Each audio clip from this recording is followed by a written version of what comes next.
3, 2, 1. Welcome to Where's the Flag? We are on the 6th episode. Yes. I guess we're supposed to start introducing our names because that's been requested by people. So I'm Lori, and then our other... I'm Lauren. Lauren. And then our wonderful producers. My name is Ben. And Jackson.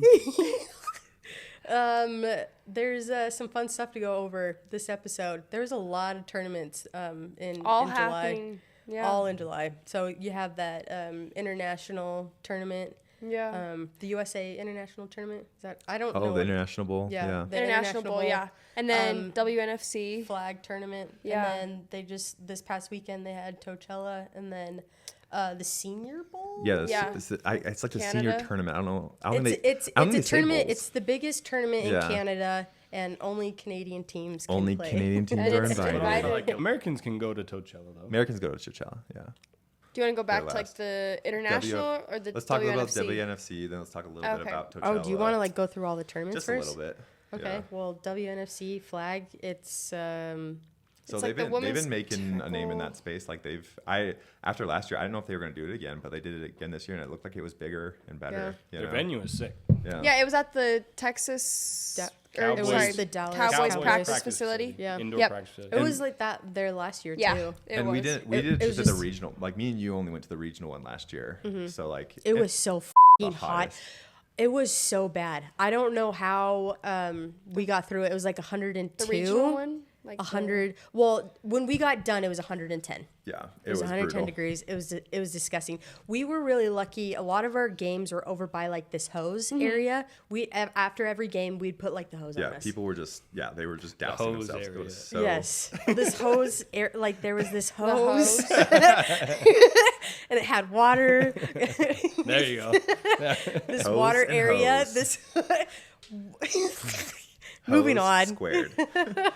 But yeah, like it's just cool to see it grow. Like it's cool to see it grow in different areas, and we're gonna have some people on to talk about that one as well. Yeah, So, who won the WNFC championship? It was lace up. That's yeah. right. So I can saw a any couple team of just go to clips. that? I think you can bring a team that represents That's cool. I that didn't know that. state. Because like So- we like wore the first year we wore Sting jerseys and Yeah. everything, Yeah. and they asked us to help this year too, and it just timing didn't work out I don't Okay. know who went to the championship though. for With- WNFC. Wasn't that team With from Vegas? lace up. It was Vegas. Yeah, it was Vegas. Was it Vegas? Yeah, Uh-huh. it was It was So- the Vegas team versus Lisa. Yeah, So is Denver East Division then, must be. Yeah, or interesting. Is the Yeah, 'cause- WNFC have East Coast teams? Yeah, they have an East and West East division. and West Yeah. division. I don't know if they have East. Because Coast. that's Oh, I why think that's so. why the They have Falcons East. played Vegas, and then they didn't ever play Lace Up. I'm 'cause not Lace as Up's on the familiar with other side. WFN Okay. and WNFC. All of these questions we should pin it for when Yeah. our Yeah. guests come on. Nope, that's actually good. So- Yeah. Yeah. Then So we yeah, had WNFC, and then International. we had the international The National Bowl. international bowl. I guess we can talk a little bit later Yeah. on that when Yeah. we bring on our guest. Did we even mention our guest? Yeah. We're bringing on a guest today. Becca Yes. Schoeny. Becca Becca. from Top Shelf. From Top Shelf. Yeah. So she'll be on later today. That's We've a lot known of her fun. for a long time. I think since we started. The first tournament me and you ever went to Yep. is where we first met him. Yeah, we'll circle back Is to that because you guys Yeah. like? Oh, I was gonna say, is that because you guys played against them and that's just how you met? Or Yep. Yeah. It was it was at least our first time Yeah. Yeah. Mesquite. It was what, 3 years ago? Yeah. Damn, 3 years. Long time. Yeah, we can circle back to that because I kind of Okay. want to reminisce with Yeah. Beck Yeah. on that one.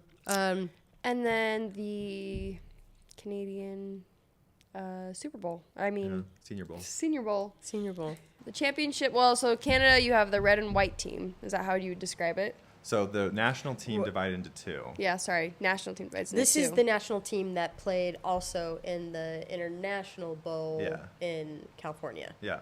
And so they had to split up, right?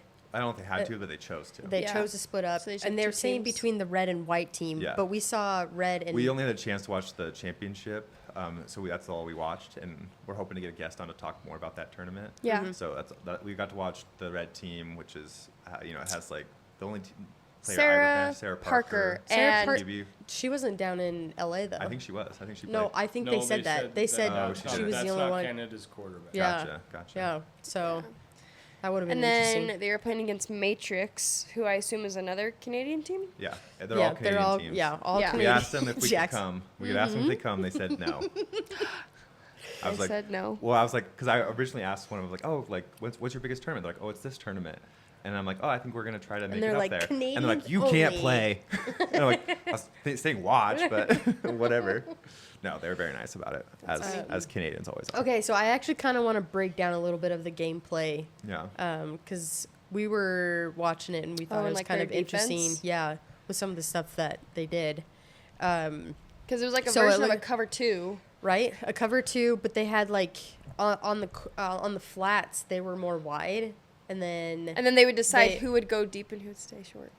you guys go ahead because Okay. I'm getting the I mean, That's the how- way that's how I I would saw describe it is like, it's kind of like a loose man that turns into a cover 2, where like one, this is the way I think it goes. I think they've split the field down the middle, and they have one player on that side be responsible for deep, and they have one player on that side responsible for the short, right?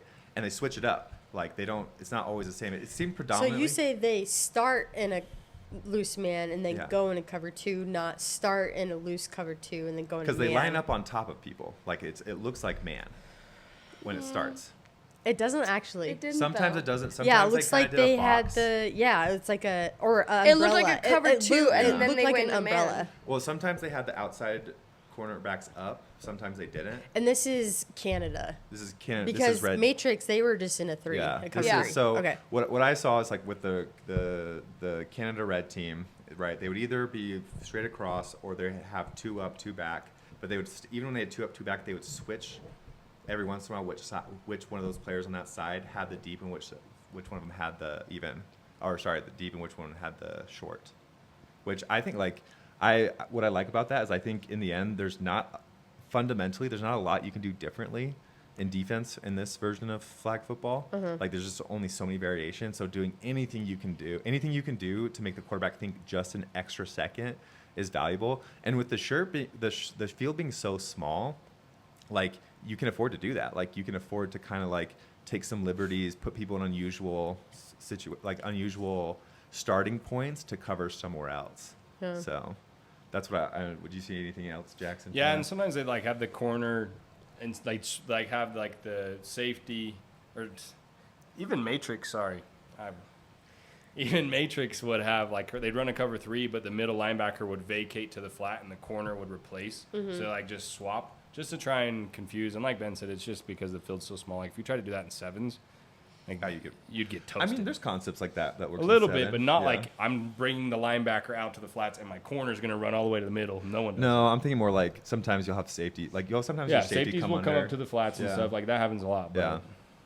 So I'll be honest, I at least for the USA flag tournaments, like I don't think I've ever seen that where they'll The like way they played their defense. Yeah, Oh, I really they like it. they'll kind of it's the same thing, disguise same it. defense, but we're just going to swap these people to try and Yeah. confuse you. Well, Well, it's it's like, like- Go ahead. well, I was just gonna basically repeat what you say, where it's like it anything you can add like a little wrinkle, and when you say Just like change just it to up a add little another bit. second, and it's just like the quarterback doesn't have Yeah. another second. Any millisecond you can make the quarterback Yeah. deviate from. And I was talking to Jackson earlier about this. Like it reminds me a lot of like Chip Kelly from an offensive perspective. Like when he was really rolling with Oregon, like they ran very similar concepts all the time, but they would do a bunch of things to like disguise it, make it look a little bit different, so they could run these really effective concepts over and over again. Because if the other team knows what you're doing, like they can pick it apart. But if Yeah. you can do it, but make it look a little bit different, if you can make the quarterback think for an extra millisecond, that's one, if you have 1.8 seconds to 2 seconds to throw, like that's 5% to 10% of the time. Don't check Yeah. my math. Yeah. No, I mean, yeah, like 12. Yeah. So yeah, like, you're it makes a difference. Like anything you can do. What I would say, like one, I'll admit, like we've never beat a Canada team. We've never in our 2 years of existence. We've never, going on to our 3rd, we've never beat a Canadian team. comp went into overtime this past year. Did they go into over? No, they didn't. Yeah, we went into overtime. Uh-uh. Yeah, we did. Uh-uh. Yeah, At we this did. last Worlds? Yeah, we went into overtime. It was overtime. Monarchs? Yeah. Yes, we went into overtime. No, we lost. Yes, it was. No, No, it because was we overtime. fucked I up watched on it. defense. We were winning, and then we Yeah. fucked up on defense. So It we had to go to that end of the field, and we went, yes. It was Oh, overtime, but it yeah. wasn't Monarchs. It was the last game in Ooh, Worlds. it wasn't Monarchs. What were they called? I don't It think was- it was Pretty sure they were Canadian. Monarchs. Team. I don't think it was a No, Canadian. I think team. we're It confusing wasn't. two It different was a teams. Canadian team because sure? yes, Weren't they because green? Laura speaks French, and so she knew what they were saying. Or was it just a French I know we team? went. I know what you're talking about. There's a game we went to overtime. I can't remember Weren't actually. they Sorry. green? Wasn't it a green team? Whatever. It doesn't matter. Lori's getting frustrated. Yeah, because I was in that game. I coached that game. Yeah, well, and you can't remember because I remember a certain player of our team messed up their coverage, and so we lost the game. we didn't lose it. We had to go into overtime because Laura threw to Aaliyah to get us up on top with the score, and then they came back and drove, and they had to score. We went into overtime. It was Maybe you're right. overtime. I just remember it being Canadian. It was Canadian. What if it was a Canadian. French team? It was not a French No team. French teams. At Worlds? You don't know? There wasn't. There's one team from Austria. But and I would say like my impression of Canadian football, like the flag football, is like they're just like I would say. So my first, we've talked about this a little bit. My first impression with like international teams was Osa's Black, and I just remember like they came in, they were so polished, they were so clean, like ran very tight concepts, and that's been my impression too with Canadian teams. Like you can tell, like I believe it's a collegiate sport up there, and you can just tell like they take it very seriously. They're very polished. They're very clean. Oh, yeah, they never miss catching. They never miss flagpole. Very like, fundamentally sound. Matrix you know? struggled their first drive. Yeah, they did. Well, that was, yeah. Yeah. So Canada Red struggled there for sure. yeah. But when we Did played they? against them, it's like they were very disciplined at Yeah. Worlds. And just watching them. yeah, But I think again they were playing Olympic style, so I think it's a little bit different of a strategy. Is it 20-minute halves, Olympic style? Isn't I it? think so. Yeah. Yeah, 20 20 minutes. minute, and then The 4 downs, you get you can 4 pitch, downs, do and then you Q. can pitch. Mhm. Very So interesting. just a Yeah. different style, Yeah. which I think offense should be even better. But Yeah, more dynamic. I mean, honestly, I think that's the best format. Like, I don't think it makes sense in non-contact to be able to run, and then only have 3 downs, whereas in aired out you can only pass and have 4 downs. Like, I Yeah. think it should kind of be. I think for opposite. men's it's a little bit different because 'Cause of the men's double- a lot of double them are Q, double yeah, Q. like most guys can throw the ball at least good. Are enough we to play starting to double Q. see more double Q women? I haven't seen it in tournament plays. Nope, Yeah, the not- only not team much. was like the drip. Drip does it a good amount. Oh yeah, the drip does But it. in national play, they're kind of doing it a lot. That's yeah, the I was only gonna say. I team. feel like Shrooms does a good amount too. I forgot about you. Apex yeah. hardly. I haven't seen Apex do it. Apex, they do it because Linnea Did they do has it in thrown- Vegas at all? I or- didn't But even see the very Canada much. teams we played in Worlds, they didn't. No. Hmm. No, they didn't. I would say, you kind of talked about Matrix, what they did on their defense. Like, we run a cover 3, they run a cover 3, but I like what they were doing, just switching it up and taking advantage of that spacing. That I mean, it made it look like cover 2 because you have Yeah. the middle linebacker bailing out like a safety would to go deep, and instead they're just replacing it right back with a corner. So quarterback's going to think middle's open, and if they go to try to throw middle, that corner's jumping. I am going to throw a criticism out, and we gave the same criticism to USA football. It's like, I personally do not understand the purpose of doing 4 corners, or sorry, four hitches.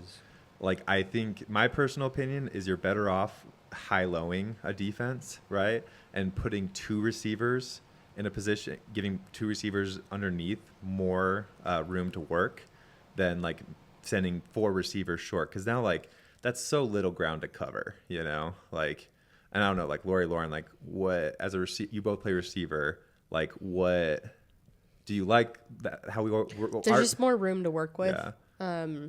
And I think it spreads out the defense. It's less predictable. The defense, it's keeping the high-low or the defense hitches? the high low. Okay, yeah. If you do high low, I feel like you're keeping the defense honest, because defense is going to be like, okay, another more hitches. I mean, I was telling Lori earlier in my past experiences of when I played as a quarterback at a tournament, I ended up having all of my offensive or my receivers do hitches and like one go because I couldn't throw. It wasn't At all. working, and so that was the only thing we could do. So that's why it's funny for me to see teams do this when I'm like, why do that? Because for me, I looked at these hitches and Yeah, how like, I did why that limit for like yourself?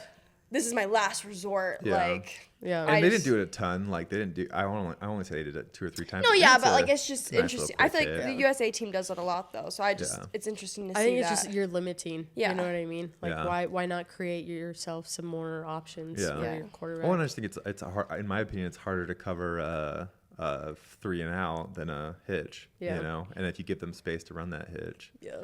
But what do I know? So I don't like it. I don't like it. so you know, there's different. It's not like it's a terrible strategy. Like obviously it works to a degree, or people wouldn't do it. Right. But hopefully we're gonna have a guest on to talk a little bit more about the history of the team, and you know, like not the team, but the history. I'm really curious to hear about it. Like just hear about like how Canada football flag football is developed over there, and like you know, kind of their approach I've never really to seen like a things, terrible. I mean, you know, I haven't ever seen like a terrible Canadian team. They're all Yeah. pretty. I mean, so I think the other thing we kind of want to talk about was like scheduling. There seems Yeah, to be a USA little bit, flag tournament Yeah. is going on. like it seems like I think it's crazy that Phoenix was canceled. It's crazy that I don't know if San Francisco. I don't know if it got canceled, but at least they didn't broadcast it much. Like, didn't get a Did lot of it not attention. get canceled? I don't know. Like, I think we. Well, think it San gets canceled. Francisco was the same weekend as the Tochella tournament. No, Was it? that was San Francisco. Did you say San Francisco? Yeah, I did say Okay. San Francisco. My bad. But and it's the okay. 4th of July. Yeah. It is. That's what I'm saying. It was all on the 4th of July weekend, and so I didn't think There's it was no gonna way. happen. Like if they would have had it, like we would have seen it. What? It. I just think I when think they they get less canceled it. teams, I think when they get less teams, they stop broadcasting it. Like they stop They haven't advertising said anything it. about Denver. Yeah. Literally, I searched their entire Instagram. There's Yeah, but nothing if about they- Denver. Yeah, but you Well, have to if look they at would the have Facebook, it, like not the I guarantee Instagram. you, like there would be some teams that would want, they would request USA flag to like collaborate on their social media, and I haven't seen anything. Maybe. I don't know. That's true. I just can't. I don't know. Like we are assuming it happened, but I don't know. So here's my thing. It's like every time we've gone to Phoenix on a USA flag tournament, like it's been a pretty big tournament. So, because they usually do it in the fall, Yeah. which makes sense. I don't Phoenix understand is why they did it. amazing. Is it because they fall. lost that giant field area? It know. wasn't going to be in that giant field area. That's where it was the last year. No, but that's where it was going to be this year too. Yeah, but did you not see that article about that No, giant? The complex that we played at last year. Yeah. there was an article about it. What about it? Do you remember what the article was about? It was. The owner had been embezzling money from Oh my people God. who invested to build No it for a way. long time, Yeah. So it like. So he lost it. Yeah. Oh my gosh, going that's to prison crazy. and stuff. I mean, Because that place was huge, you know. Yeah, that was nice. what are they gonna? That sucks if they're gonna It'll get like. foreclosed and someone will buy it. Yeah. you Yeah, know. hopefully someone buys it because like Yeah. that's a really. But I'm nice So wondering it if might maybe be a that's- frozen asset for a while. You know? Interesting. So I Like, wonder might be if in like limbo, USA legal just got limbo. with that. I don't know. think that was. But the I feel like case. there's tons of places Well, in I think- Arizona. No, what I'm saying is like trying to schedule it for November or December. Yeah, Well, What if it they like seems try like to we We schedule it? literally saw this like 8 months ago, like a long time ago. They could Oh, have. okay. Yeah. Yeah. Okay. Like, Well- it was probably Those are right recent. after Phoenix. That's why I'm last kind of year. thinking. I thought like they would have had to like No. schedule it yeah. earlier. That's why they schedule earlier. Because like I would be interested if we can get some kind of feedback from someone like, yeah, we scheduled Phoenix and San Francisco earlier because of da da da. Because Yeah. last year or no, the last 2 years they've done it. Phoenix in has the, been earlier. Yeah, Well, remember they- Phoenix got canceled out of the blue. Remember that? Wait, or yeah, this Yeah. year. Yeah, it was what February. No. Last year. Remember last year we were Oh. gonna go to Phoenix, USA flag of Phoenix, and they just canceled it out of the blue. You don't remember that? No. we went last Is year. that why No, we we went didn't. to That We went was Weekend a Weekend Warriors. Warriors? What a joke! I wish they would have canceled it. Yeah. You're right. Shout out to Drip. Thanks for playing us 3 times. Thanks for what a- showing up. So this is what happened, right? We could. Is the drip from Phoenix? Yeah. That's Yeah. from Phoenix. Tucson. Some No. Arizona. Okay. Arizona. So last year we're we make our schedule. For some reason we have a hard time in October finding a tournament in October. Sorry, Lynn Lewis Hunting tournament. season. We wanted to go.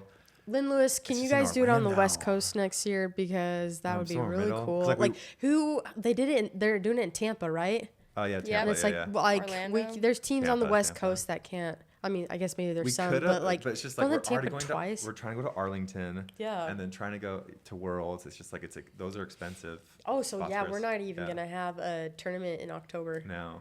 But So. anyway, so last year, You tell.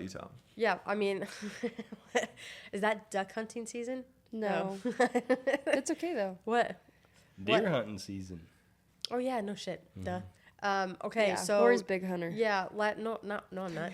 No, last year we there's no USA flag tournaments going on in October that Right. we could at least go to. So we did Weekend Warriors, and supposedly there were supposed to be like at least 4 teams, and we So thought 5. No, A lot of teams told us they were going right initially, and so like, all right, we'll try to make it work. right.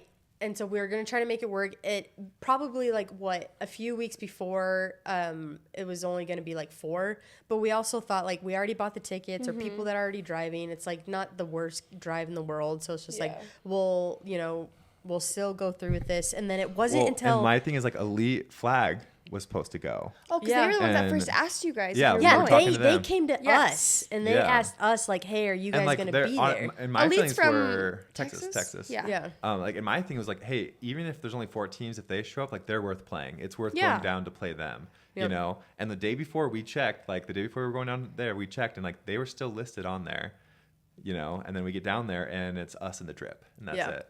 And that was it. So it's like, I'll be honest, really lame. Yeah. That like you're trying to get some teams to go out and it's just like, okay, we're coming out. And then you guys not even give us a head up. Because there's no way they would have said like, you know, they would have canceled last minute. They knew before time. The person who's organizing a tournament, it's their fault. Like they should have been communicative. Like USA, hey, just so you know, these teams USA dropped. Flag. Like they tell people what's going on. Like Natalie Harris, I know she's probably got 1,000 emails every day, but she's usually. I might have to email her 2 or 3 times, but she gets back to me. You know, and they'll kind of like tell people what's going on. But like I'm 100% guarantee you, Weekend Warriors, that when we were down there, like they knew it was going to just be us and the drip, and they didn't say to anybody.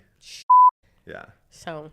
No, that was really lame of him, and we'll never do another Weekend we won't Warriors. do Weekend Warriors tournaments. That was Did he ever awful. say So bad. anything back It was to so you? No, unprofessional. he didn't. He didn't say anything. It's crazy because I hear so much about Weekend Warriors on the East Coast. Yeah. So then to have that on the West Coast, I'm just confused what everyone else, what it's like for them, because for us just to show up. And I know we gripe a lot, and it probably feels like we're always complaining, but like honestly, USA Flag does a super good job. Like every tournament we've gone that's been a USA Flag tournament, like they put their schedules out really early, makes it so well, and there's easier. like a time where they're gonna tell you it's for sure canceled. The way they do their schedule sometimes, but you know what it is. Yeah, you know what it is, and you're well aware before you show up when you're playing. Well, yeah, because like right now we can see Vegas, San Diego, and Boston time blocks. Like I said, my only complaint would be the way they do it. And you can see how many teams that are signed up. I don't love that they put the 2 most popular women's formats on the same day sometime when they do non-contact. So they didn't do that last year, and it was bliss. Yeah. You know, they put it on 2 different days. It just like, I know you feel a little bit different about it. I think. Yeah, I think it's maybe I haven't played 2 in a very long time on the same day, but in my mind, let me tell you, holy shit. Like what tournament was it? It was San Diego, Sting's first tournament ever playing together, and was it just back to back? Yeah, it was. We did non-contact in the morning, and then we did air it out. I feel like if you go far into playoffs too, like that's you're many playing games. what, 16 games? So 2 pool play games, and then there was 16 teams, so 16. So in one day, you're playing 16 games if you're going to the championship. I don't know, 12. That's so long. 12. Yeah, potentially. Yeah.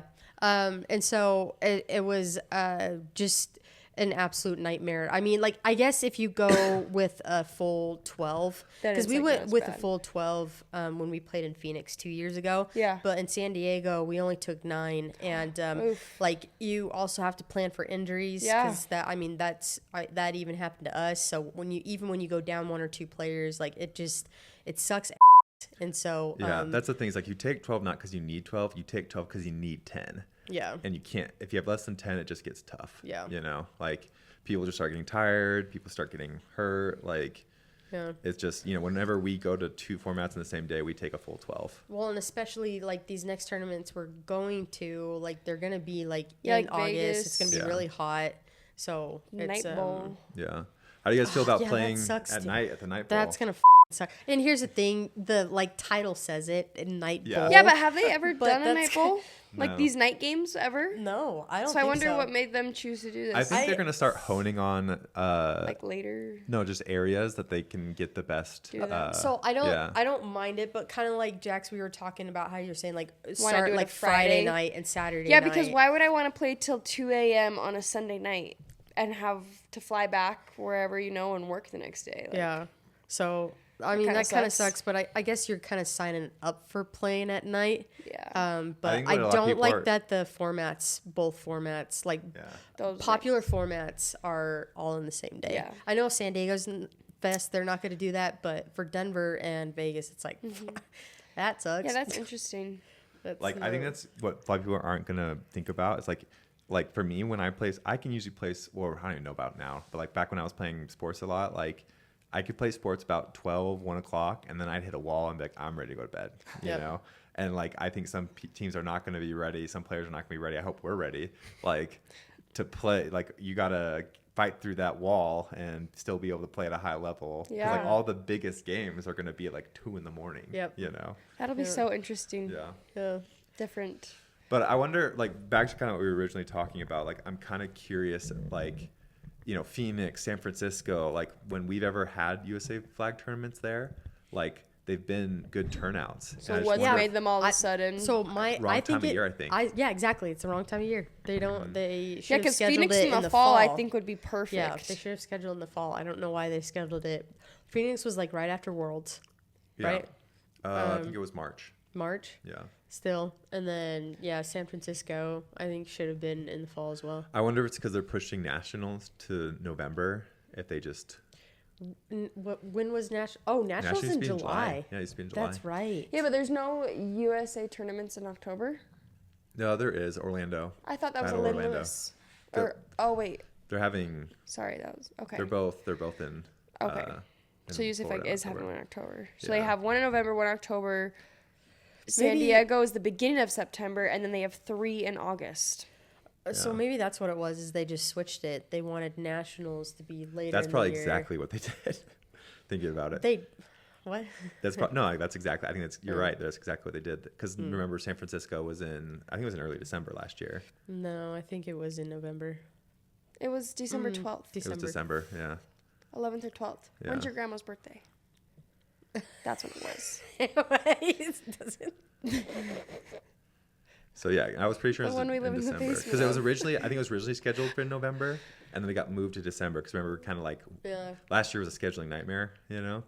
So Yeah. I mean, still, like USA does a really good job.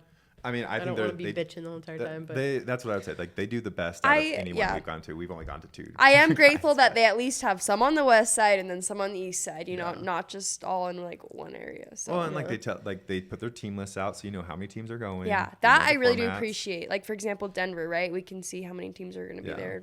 Not so. And I could see the temptation to like not post that out because like some people might. I think there's only 5 or 6 women's teams signed up right now, and I could see some teams like, well, I don't want to go then, but like that's better than just trying to trick people into going. exactly. You know? Like Weekend Warriors. Yeah. Sorry. I don't. It's true. I don't care. Like, Yeah. No, I don't care if we shit on them because it was Like so I'll be unprofessional. every turn we've gone to them, I've always felt like they were kind of deceiving us because we went to Colorado. Yeah, Well, it it's was 2 years ago. Yeah, For I don't know what college, there Colorado was only was 3 like, 'cause teams you that guys showed won. up. It was We only won, but it was just like what It still they counts. we were. They I was like, hey, how many women's teams are showing up? They're like, oh, we have over 100 teams showing up. And so in my head, if there's over 100 teams, Maybe 20%. maybe 10 women's teams are coming up. Yeah. And like my bad for assuming, right? But like it was very I felt like it was a dishonest answer. Yeah. You know. It's so disappointing. Because only 3 Like, teams were there, and like like we The played out facility through was really sickness, cool. they're Like good. you got to Yeah, the Yeah. pictures. Yeah, look like the awesome. facility was really fun. Yeah. But it's just like why, especially like at freaking what's it, Colorado. Well, I think what was really funny is Kenzie experience with Oh it. my gosh. Like Kenzie is like semi-pro soccer, so it'd been in these big She's our like safety. soccer. Yeah, Kenzie Bell, she's our safety for Utah Sting. She also plays like semi-pro soccer. Play semi-soccer. Should I even Going to the national semi. championship this year. Oh yeah. Oh yeah, that's right. It's in It's, August, right? July. It's July? End of yeah, July. Yeah. That's right. Okay. Woohoo! What are you doing? Make out with it. Oh. You cannot take a hint. There can Jax. Just tell me. Jackson and Lori can't take it. I thought But they can take jokes. you know, you gotta you win some, you lose some. I'd rather take a joke than Have a stick up my You put it up there. Anyway, But yeah, so like Kenzie's first tournament. Kenzie's first tournament. So she's been to like these big soccer tournaments. I mean, she's been to what's the one in Spain? Yeah, They but do some like a big huge one in Yeah, Spain. some Like amateur she's tournament. she's been Amateur these cup.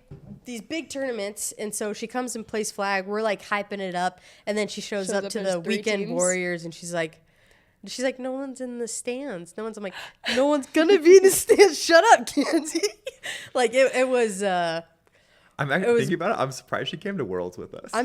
No, she even came to Phoenix. Yeah, but Worlds she is came bigger, to, though, Phoenix than- was bigger though. Phoenix was a little bit Yeah. bigger, and then when she came to Worlds, she's like, thanks okay. Thanks for supporting. I think she was only doing it as a friend. Like, Oh, yeah. we were friends with her, and she's Yeah, just she's like, fine, I'll stick I'll it. support Ben and Lori. Well, my favorite is when This we're like, cute when little we They're play with her repeating and flag football team. my favorite is when you play with her and she's like, oh, this is boring. She's like, come on, when is this gonna like Yeah. get I think- more? I and think it's just Worlds funny. this past year, actually, she's like, okay, this is. Getting I'm starting to see serious. some real competition. And I think Yeah. she'll see that this year too, as Sting gets better. You guys will start playing some better teams. So I think she'll start really seeing it. Yeah.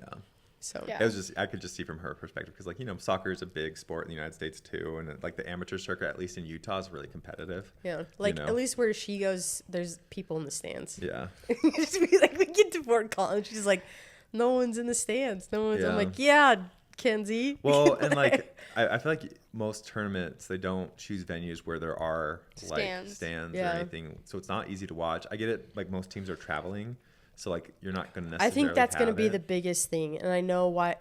Flag football in the U.S. is being pushed a lot right now, but and we've talked about this, for it to really grow, it's got to become a spectator sport, and so it's like I wonder how we're going to do that. We did have a request to talk about the NFL.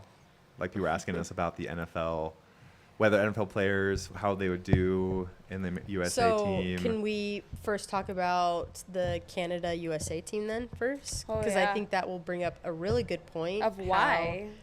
Yeah, it's just like, okay, people are saying that it's the flag players that should, play at the Olympics. And I think Jason Kelsey said it best, where it's just like, just everyone should have a chance to try out, right? More than likely, it's going to be mostly NFL. And it just kind of have shows you you seen like some of the restrictions they put on it? No. So it's like Jack, do you know this very well, Jackson? I was One like, player per team, and then I think one of your international players can play can as represent well. like that country. So I think, if I remember correctly, it was like a maximum of 3 players on your team could play. 96 teams, so 96 players, and like so there's probably going to be some, but like, if I remember correctly, like there's only going to be like, I think there's only going to be 12 not gonna teams. be that many, There's only going to be yeah. 12 teams that qualify, so they're not going to have that many teams in bracket play. 12 for the Olympics? Yeah, I think it's I only thought 12. it was 6. Oh, I think you're right. Maybe it was 6. I think That's it was it? That's it. Wow. That That's is it. dumb. I know. I don't like that at How all. many in soccer do they have? Freaking 30? I You have don't- 6 teams? That's I ridiculous. wonder if they're just like, this is Just to start it's a off. test run. Yeah, to see what it's It's like. the Olympics. You don't I get a know. test run. I know. I don't like. You're handing out gold medals. You don't get no test run. I don't like it either. 6, like, That's it stupid. doesn't make any sense to me. But If I USA think it's doesn't 6. win, So, I mean, okay, 6 teams. You probably, I guess a lot of it could be being NFL players. I do think there was this guy, what's his name? I think it's Travis. I can't remember Oh, his name. he wrote that article. Yeah, I think he brought up probably the most like, if I'm trying to say where NFL players might not be able to make the cut, I think he makes the best argument. Like, if NFL players are going to like only start training for flag starting at the end of the NFL season, so leading up to the Olympics. yeah, like, so only have 6 months to do it. I could see that not. I just think it's going to be hard to, like, if you want to master that skill set in 6 months, it's going to be tough. And like Tony, did you see that clip about Tony Romo that Tony Romo put out like a couple weeks ago? No. Like, NFL guys don't even know what format is being No, played. they don't know. No, I don't think they care to know Yeah. like any of that stuff. I don't know. I think they think it's going to be 7-on-7, and it's not. Yes.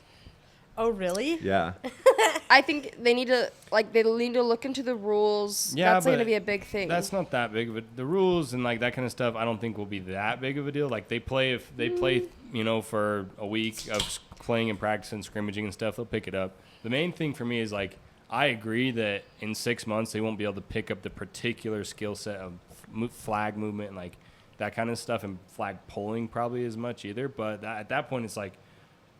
I do think, without a doubt in my mind, that they are way more athletic than the USA team right now. 100%. So it's Yeah. like, do we bet on the athleticism or the experience? The athleticism. And that's where I'm going to, but that's where the debate, in my opinion, is. Like here's the thing. Like I do think the quarterbacks from USA team like or NFL quarterback, like they're not going to realize like how tight the holes they have to throw to. The windows Little are time. pretty small. Yeah. And like they're gonna have to like there's certain throws that you would never make in the NFL. Like a throw 5 yards in front, like directly in front of you. That's where the O-line is. It's so weird. You would It's never so make weird that to throw. that. Yeah. No, so like there would be some adjusting, and it's kind of like that article we were reading where it's just like they probably should start practicing beforehand. They can't just like show up, but then it's when do you set your roster for the USA national team? Like, because it sounds like women's is setting their roster right now for the Olympics. So I don't know when men's are gonna do it, because that'll be very interesting. Yeah. I feel like it'll definitely be an adjustment for them, but I feel like they will be able to pick it up faster than what people think. I feel like if you grab a bunch of NFL guys and went to that international bowl in LA a few weeks ago, they would have beat Canada. Oh yeah. God. Well, for example, I'm just going off of like that charity we we're went and at. watched the charity, and you could tell who the NFL players were. Like I just thought, and I thought it was funny when we were watching the charity game. You know, we had some NFL players, and how hard it was for them to go from like not tackling someone to just pulling the flag, and they're all dropping their shoulder. But honestly, their flag pulling wasn't bad. I'm not saying it was great. It wasn't that bad. Never even doing it. It wasn't that bad. Yeah. So you're telling me after a month of working on it that they're not going to be I good think enough? they will pick it up But quicker. they weren't playing against flag football players. No, Yeah, they that's weren't. true. No, they weren't. But That's I don't true. think I just don't think the gap's that. So Close. here, as I just big think as what we're making it to be. no. And what I'm saying is like that's the best argument I've heard. 100%. And I could see that happening. That like over the course of 6 months, you might not be able to master that skill set as well as somebody who's been playing it for years. So right? I think offensively wise, I think they'll be NFL fine. players could absolutely dominate. It's Defensively 100%. wise, That's where I agree. Like like defensively. I'm sorry, DK Metcalf always gonna be. like there's no one else that plays flag right now that could like as his height and his speed. There's no one. There's no one on the USA men's team. There's not. Yeah, maybe they won't be able to flip their hips or make people miss. They're just gonna run matter. you It's just like and head catch top. over you. Yeah. And I think it's important situationally, but overall, I don't think it's as important as running a route, and catching defense. yeah. So offensively wise, I think NFL We'll have no guys, issue. I don't think no we'll have an issue. I don't know about QB, defense. I could see there being a little. Defense. Like I said, QB is gonna be very Well, different. and it's just smaller field and less time. I feel like Lamar Jackson's just gonna go boop, Lamar and yeah. then QB will be like- different, but I think the disparity between NFL quarterbacks and everyone else is such a fucking gap that it's not. And I'm more saying like so the kind of quarterback I would think would struggle, right? Would be who's a shorter pocket passer right now? I guess like Russell Wilson. he's still pretty mobile. Is he? That dude? Not really. I mean, compared Sorry. to NFL, like USA flag people, like he's probably in pretty darn good shape. I don't think so. So if it's so there's really not any real short. There's no short pocket passers think in a the NFL that can't move 'Cause I because think- they wouldn't be in the NFL if they couldn't move. Like Kyler Murray, Yeah, I was that gonna dude would not say, be in the NFL if he Kyler could not run like he Yeah, could run. Yeah. Because I think someone like Joe Burrows could potentially struggle just because the holes are so different. You know, the kind of throws you're making are so different. I No? disagree. Yeah. I think he would it's struggle because he's not quite as shifty. Like he can move, he can run, but he's not a shifty guy at all. Yeah. That's where I think he would struggle. But even then, dude, you can't tell me that dude's not athletic. Yeah, no, So, for like, sure. Yeah, I think but he's you're saying athletic he's enough not to do it. shifty, and you kind of have to be shifty. Yeah. You kind of have to move Yeah, You but can't look get it out to in time. avoid the flag. Yeah, but not Well- that much. I mean, I've seen so many, excuse my Well, French, and- like big fat people playing quarterback that they just do little They literally do, movement like, one and you thing. miss their flag. Like, It's you don't have to crazy. Does be Burrow that know how to mobile. do that? Does Burrow know I think how he to... could learn pretty easily.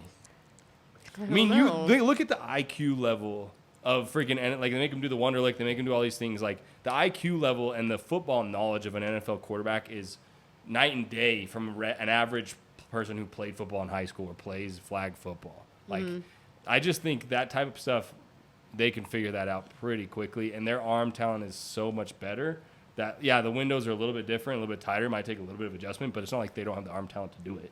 100%. Yeah, but I also they'll think, have the they'll have the talent to do it. It's just like how quickly are they gonna... My thing is like also I think arm talent's not going to be as important because the fields aren't as big. No, but putting it into windows, it is. Yeah, like, it's definitely an advantage. I just don't think it's as important. Like if you're throwing the ball, when you're only throwing the ball 10, 15 yards, whether you throw it, I think the top you can throw is like 70, whether you're throwing 70 miles an hour or 60 miles an hour, I don't think makes a huge difference. Miles an hour? Yeah, they throw the balls like 68, 70 miles an hour. It's pretty fast. So I just don't think that makes a huge difference. And like my thing is if Lamar Jackson wants to do it, like good night. Yeah. Good night. Him in open field. Okay, but I don't love Lamar Jackson just because I don't think he's not as accurate as the Joe Burrows of the world. Dude, look what he does to NFL players in the open field. I'm saying running, yes. I'm saying his arm. Like, yeah. Imagine so like NFL players and are you saying like double QB where he gives the option? No, I'm saying is like rushing him would be a goddamn. Okay, but also the Olympics aren't for another 3 years. Uh-huh. Yeah. How old's Lamar going to be in 3 years? Is he going to be able to move like that in 3 years? Yes. Yeah. You think? Yeah. He's kind of slowing down with his running. A little bit. He didn't run near as much last year. Barely, because he's being smarter. And here's the thing, he's being smarter. Like he knows, like I can't. He's being smarter, but he wasn't running it near as much. I don't think it's because he can't do it. I think he just knows, like, hey, Maybe. I need to stay more in the pocket, or I'm gonna get hurt. My thing is like still do it. Think about him, right? Like how, like I think Daniels. Yeah, he's another one. But like I think Jay Daniels can fucking boo. I think the best defender. I think he's good. Sorry, go ahead. No, go ahead. Go ahead. I think the best NFL defender in the world rushing Lamar Jackson shits his pants, right? They're like, God damn it, I have to fucking tackle get this dude. guy. Yeah. Like, There's he's no so way. athletic, and There's you're gonna no tell way. me somebody in the international play is gonna like they're gonna have like No, I agree. They're just gonna be chasing him. It's gonna be like Big Brother playing against Little Brother in the backyard, you know. That's all. And I think Kyle Murray would be the same way. I think Jaden Daniels would be the same way. If you get one of those pure like athlete QBs back there, good night. Like good night. Yeah. I agree. Well, then how long he'll do you run think... around for 20 minutes and then throw one touchdown, win the game. Yeah. Well, then, so like, if you guys think 6 months would be like too short, like I'm looking more at like defensive wise. Like, how long do you think they should spend time picking it up? Yeah, as far as defense wise, I think we could see some more flag players. If they're practicing as much as they do, like in the NFL, like 5 days a week, doing like camp, doing like all that stuff. 5 days a week, we're practicing, we're staying in one place, doing all that stuff for 6 months. You're telling me they wouldn't be able to pick it up? Yeah. So my takeaway from this is we're all saying like NFL guys probably are gonna make in my mind, and I think all you would agree, like it's NFL guys. Like NFL, if it's NFL's guys spots you're taking, it's just I know like a lot of USA flag or USA football, you know, the incumbent team members would think that like, oh, that's not fair. But even like I feel like when you dissect like a lot of their statements, it's not that they're saying that like that NFL guys shouldn't be able to. They're more saying like we should get a chance to compete against them. Because that's how I viewed it at first. Said, I think I'm better than Patrick Mahomes. Fine. Well, I think I'm better. He did say that, but I'm saying for other players, I think to them it's because they worked all this way to get to this point. And I do agree. They should have an opportunity. Yeah, I don't they think would. I think That's that's the point. But I think that's the point of like this if they have like a tryouts, you know, like you're gonna have the It's best gonna be go against interesting the how best. they do it. Yeah. Like they have to be able to bring Televise in it. some like consultants or something like that, because there's no way they can just use their USA guys. What do you mean, like the coaches? Yeah, just the USA coaches. There's You no think way. there's bias or what? Oh yeah. He's just saying the benefit of the doubt. Like we can't necessarily say there is Cute. bias. Cute. Adorable. All right. He flips me off. Sounds like you. I don't know why I love it. That's how her and her mom say goodbye. Yeah. They just flip each other off. Like, love you, honey. Oh my gosh, if I did that to my mom, holy shit. Does your mom listen to the pod? Yeah. She's listened to them all so far. Yeah. I think actually she's been watching them. Oh, has she? Yeah. That's been the surprising thing. How many people watch it? Yeah, we're getting more viewers or listeners or whatever on YouTube than any other platform. Yeah, I know. Like my family likes to like see That's interesting. than listen. I've never sat down and watched a podcast in my life. Well, I think it's because it's like a have couple YouTube times, but video. not a lot. I don't know. And sometimes like people in my family, like elderly people, they don't have podcasts like. And the I think app these and are stuff, people so like it's they're- easier to look it up on YouTube. It's already on your phone. Don't ask me. I'm talking about my Don't. Well, it's grandparents. like I listen to podcasts when I'm like doing something. Yeah. You know? That's how I am. Like, yeah, when I'm driving somewhere, if I'm like, if I was mowing the lawn, if I had a lawn. I was like, If they're, While I'm working. I just see Lauren like If I had a lawn, I would visit Whose lawn you mowing? my second family's. But yeah, Which is a lot in but- Utah. But yeah, like I just think if you're on the USA USA national team and you're thinking that like you're just gonna be magically better than the NFL guys, Okay, you're in charge of this whole process. How would tryouts go? just a normal tryout, box drill. Oh, gosh. Not again. What's his name? Matt And Bierman. here's how you do the You call box up drill. Matt Bierman like, hey, I need you. He's like, Suit up. you son of a bitch. I'm in. I would do a lot of flag pulling drills. A lot of flag pulling I think you drills. just have to But kind of. I flag- mean, does that I think matter? you have to do what they're doing I do now. think You that matters. You go around the country. You do camps and hold camps and stuff for people that come, and you assess talent. And I think they need to invite people like, hey, we really liked you. You kind of stood out to us. We want you to come to this one, and we'll continue Yeah. to assess you. But like, how else do you do it to try and give everyone a shot to like pull out the best talent in the world? And so if would NFL you do players, like a bunch of different tryouts, I mean, or here's just the like thing. a couple big tryouts? Do you think NFL guys would try out, or are they gonna be like, yeah, I'm not trying out for? I don't feel like I they I think would. they should have to. I don't think that's No, fair. I think they don't should have that's to, but fair. I don't think I- they'd care I mean, to. if you USA basketball, you don't. I'm pretty sure they don't try out. Different sport. It is a different sport. It's different, but and it's just like Like with- basketball to basketball It's true. It's the same exact thing. With flag and NFL, it's a little bit different enough, I think, that you have to And say, that's hey, why I do think come they and should show try us. So out. are you? Come are- and show us your flag football skills. We already know your Yeah. football skills. We already know you're good at that. Come show us your flag football skills. Yeah. Maybe they hold just a separate I don't tryout see- Yeah. for Yes. NFL players because I don't think they'll feel comfortable coming with regular with public population and stuff, Yeah, I don't like- think that maybe that wouldn't be okay. No, but I would be a closed off tryout. yeah, have a Yeah. closed tryout But it for all should be NFL against- players that want to Against participate. USA. It should- And the USA exactly. You players, should sure, have the USA NFL players- Well, yeah, so I don't think they should do these tryouts like open to the public. I think Sure. it should just be. I think the they have USA tryouts football. open to the public, just like they're having with women's. I think they do that too, because maybe there's guys out there who are I don't- ex-college players. But or here's the people- thing: That's I don't true. think that's how it works with any USA sport. Like you have You to don't like think? no, like you get like invited to things, and then you do qualifiers, and then if you qualify, you get picked. Yeah, for the because team. Yeah. then at that point there's gonna be a It Yeah, would be it'd way too hard to do it guys. that way. But that's how they're it doing should with be- women's. It should be invitational, or I think like if you want to put your name in it or I think it's whatever. because women's flag football it wasn't as big, so that's why they And can I'm do it speaking with out my women's. ass a little bit. Like I just know. So a they couple just maybe teams. the USA national team just has to go to flag football tournaments, assess talent, and then if there's guys that they want to come, they invite them to come to the closed tryout with the NFL players are allowed to come to. Then you're kind of limiting how many people will be there. Yeah. Limit. and Because like the then- most NFL players that you could even have is what would you say, Yeah. 96? So Something Yeah, like but that. I no, doubt- yeah, If I remember 96. the rules right. Yeah, I thought it was only one per team. I didn't know they could do I three. think it was three. There's I like thought it was one. one That represents no- that country or something. There's like that. one no qualifications, and then there's something like a cultural person. Yeah, like the every team has a cultural. cultural person, so that gets you to two. Okay. When I was reading through an article, I did not understand how you got to three. There was something that got you to three. So the most you could possibly have is 96. Yeah, So but if a there's team only- selects like, hey, these three guys want to go, these three guys are going to go and try out. With only 6 teams, Yeah, that's crazy to me.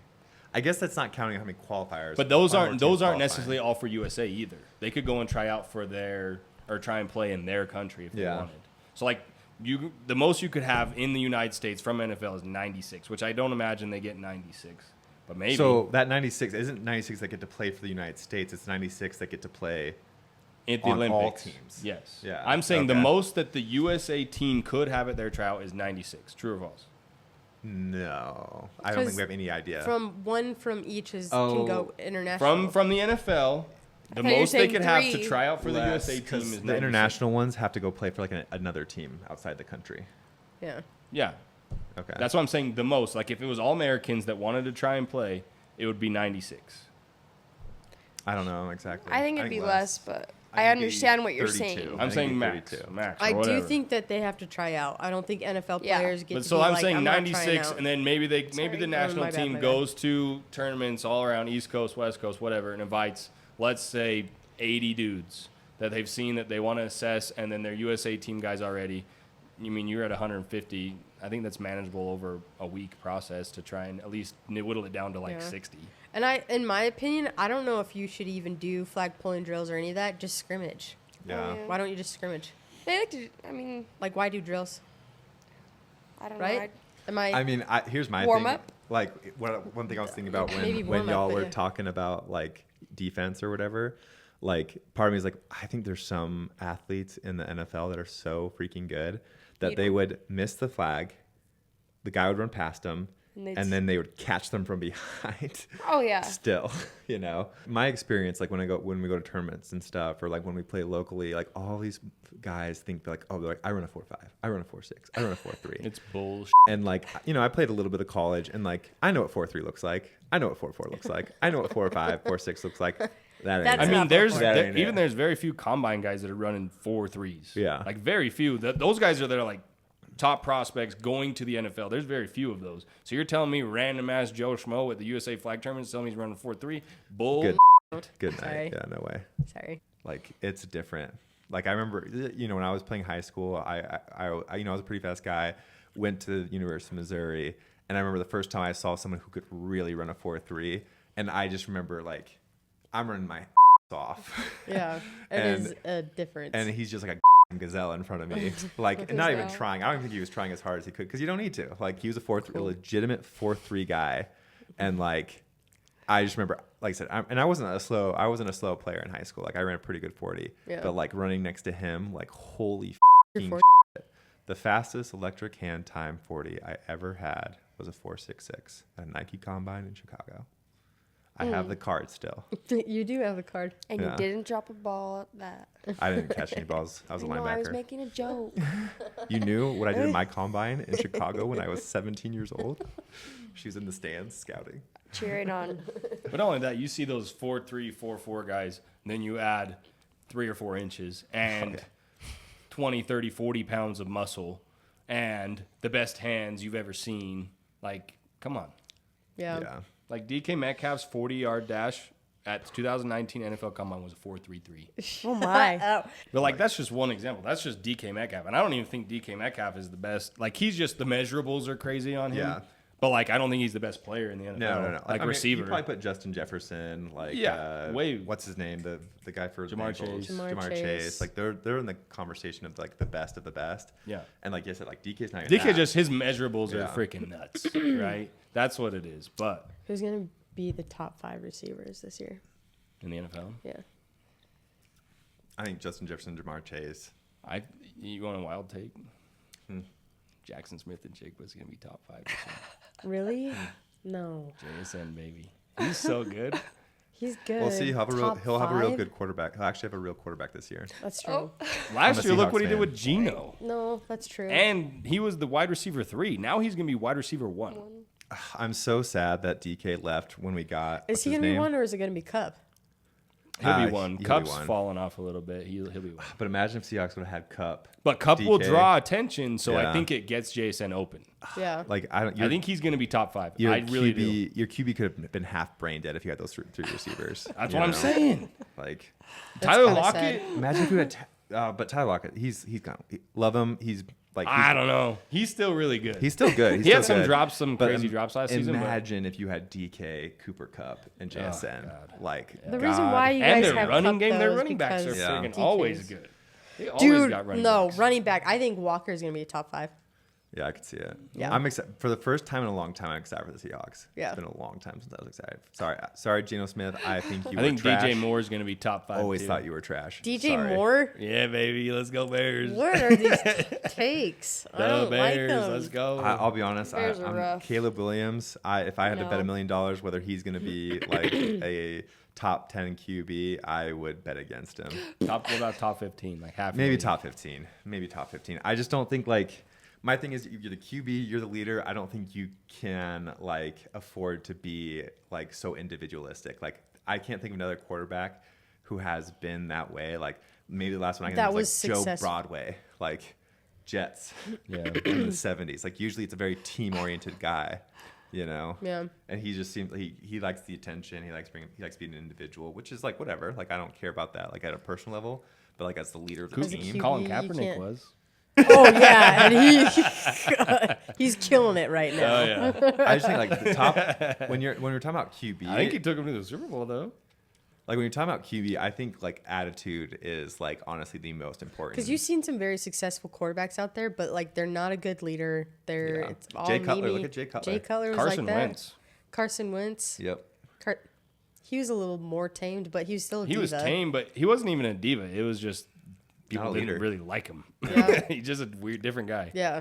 So like, It wasn't even that he was wasn't a nice guy. It's just people didn't really Like, vibe with him. One of the reasons I think Baker Mayfield got a resurgence is People love people Yeah. love Baker People love Mayfield. him. Yeah. And His teammates love he's him. really good. He is really good. He's good. He's good, I think but the I reason can see he got that a second there's- chance. Johnny Manziel, Yes. Yeah. diva, Yeah. It's right? like All these- about himself. No one liked him. No, you've got to. Like you got to be a my leader. thing is like, you know, there's like quarterbacks rarely get a second chance in the NFL, and like the only reason someone like him does is because like he They're must be liked. pretty good. Yeah, like they're liked and they're a good leader. You know, because like Yeah. just talking about like people liking him, like that's what a lot of people had like shit against him when he was coming to the NFL because like, you know, they were saying like, oh, he's, you know, showboat or whatever, whatever. Like I no, love it. He's grabbing his junk and, I across love the it. field. I saw that live and I was my like, thing is He gets lit up when little kids won't shake his hand. my thing is I don't like if I'm a coach, I don't give a shit if players on other team hate you.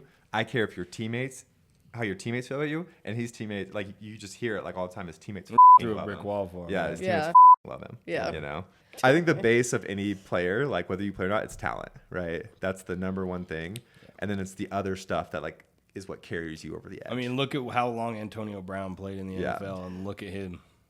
Like talent going won out bankrupt.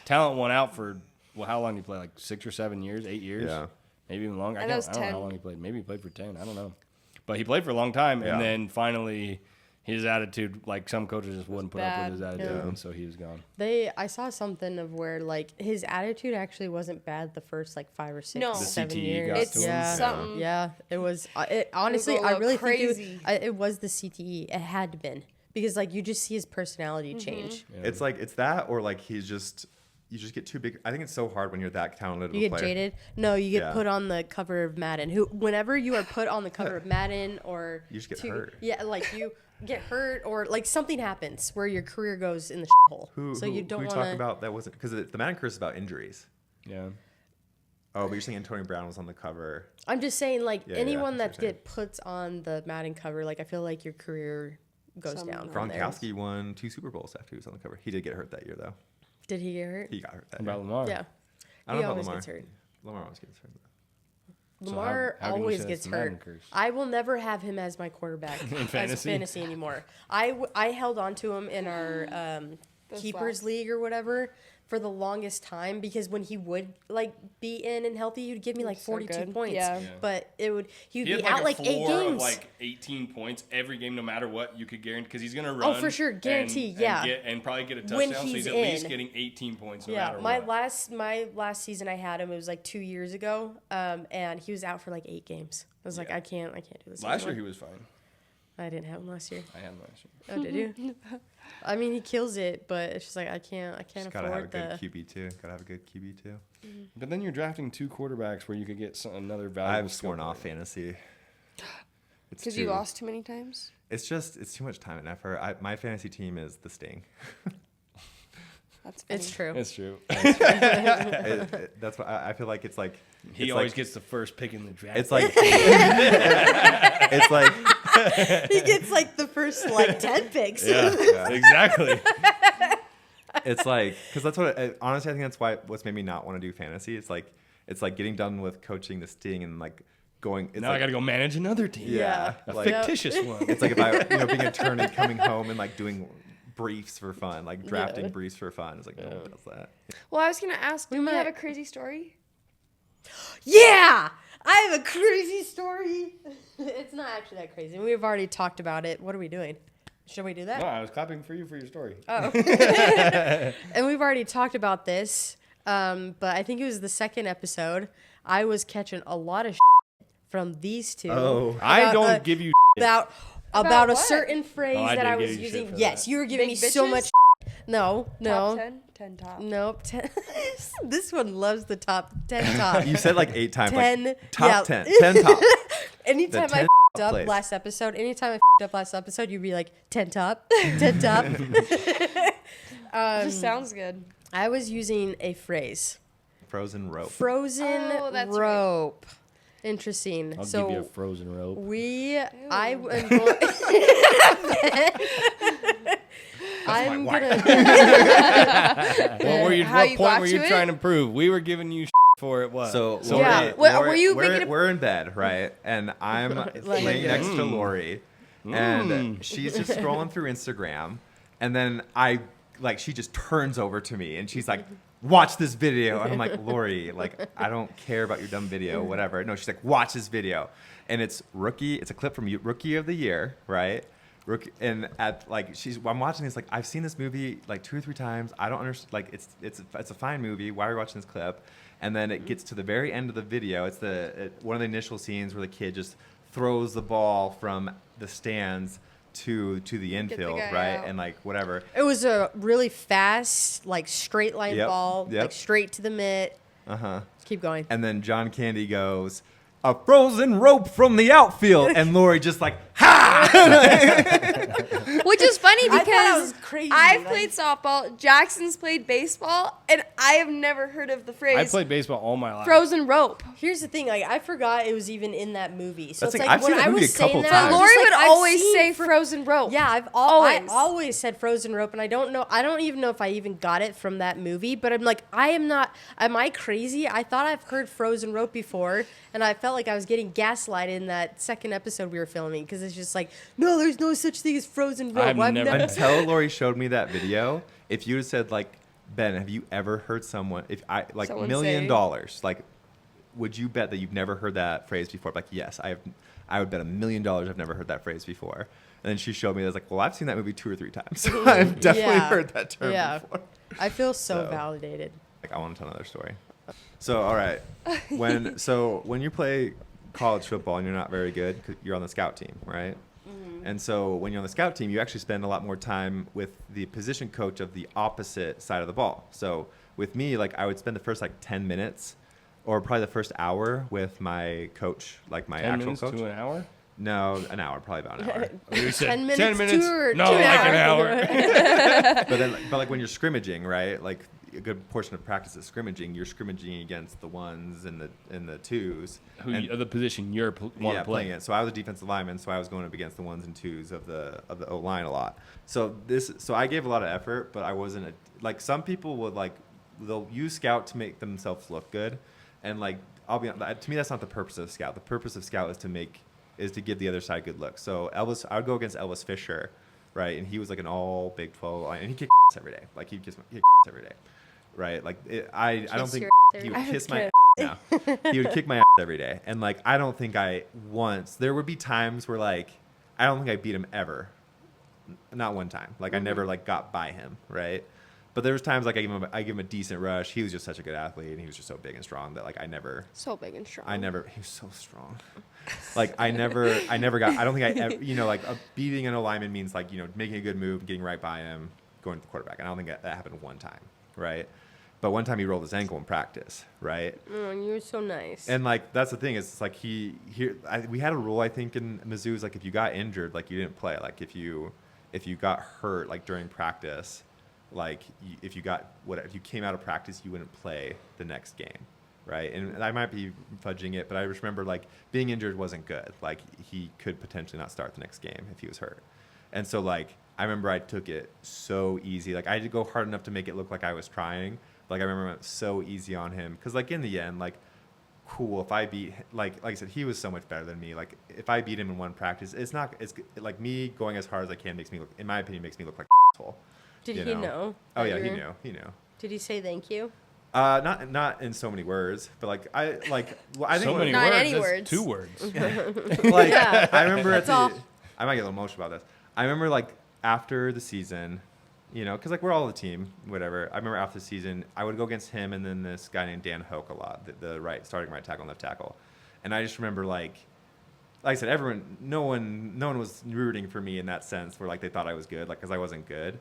But like I think they appreciated that like I took my role in the team seriously. Like I was a scout defensive end, right? And like I took every rep. Like I think the third string DN should have played more than I would in scout, but I was in. Like I wanted to be there, and I tried off, right? Mm-hmm. And like there was a moment where like Dan and I think Elvis, like after the season, after our bowl game, we lost to Iowa, and like he's just like, hey, thanks for this year, like thanks for your effort this year, and like that just meant a ton to me because like I think so many people, like organizations are built from the head up, right?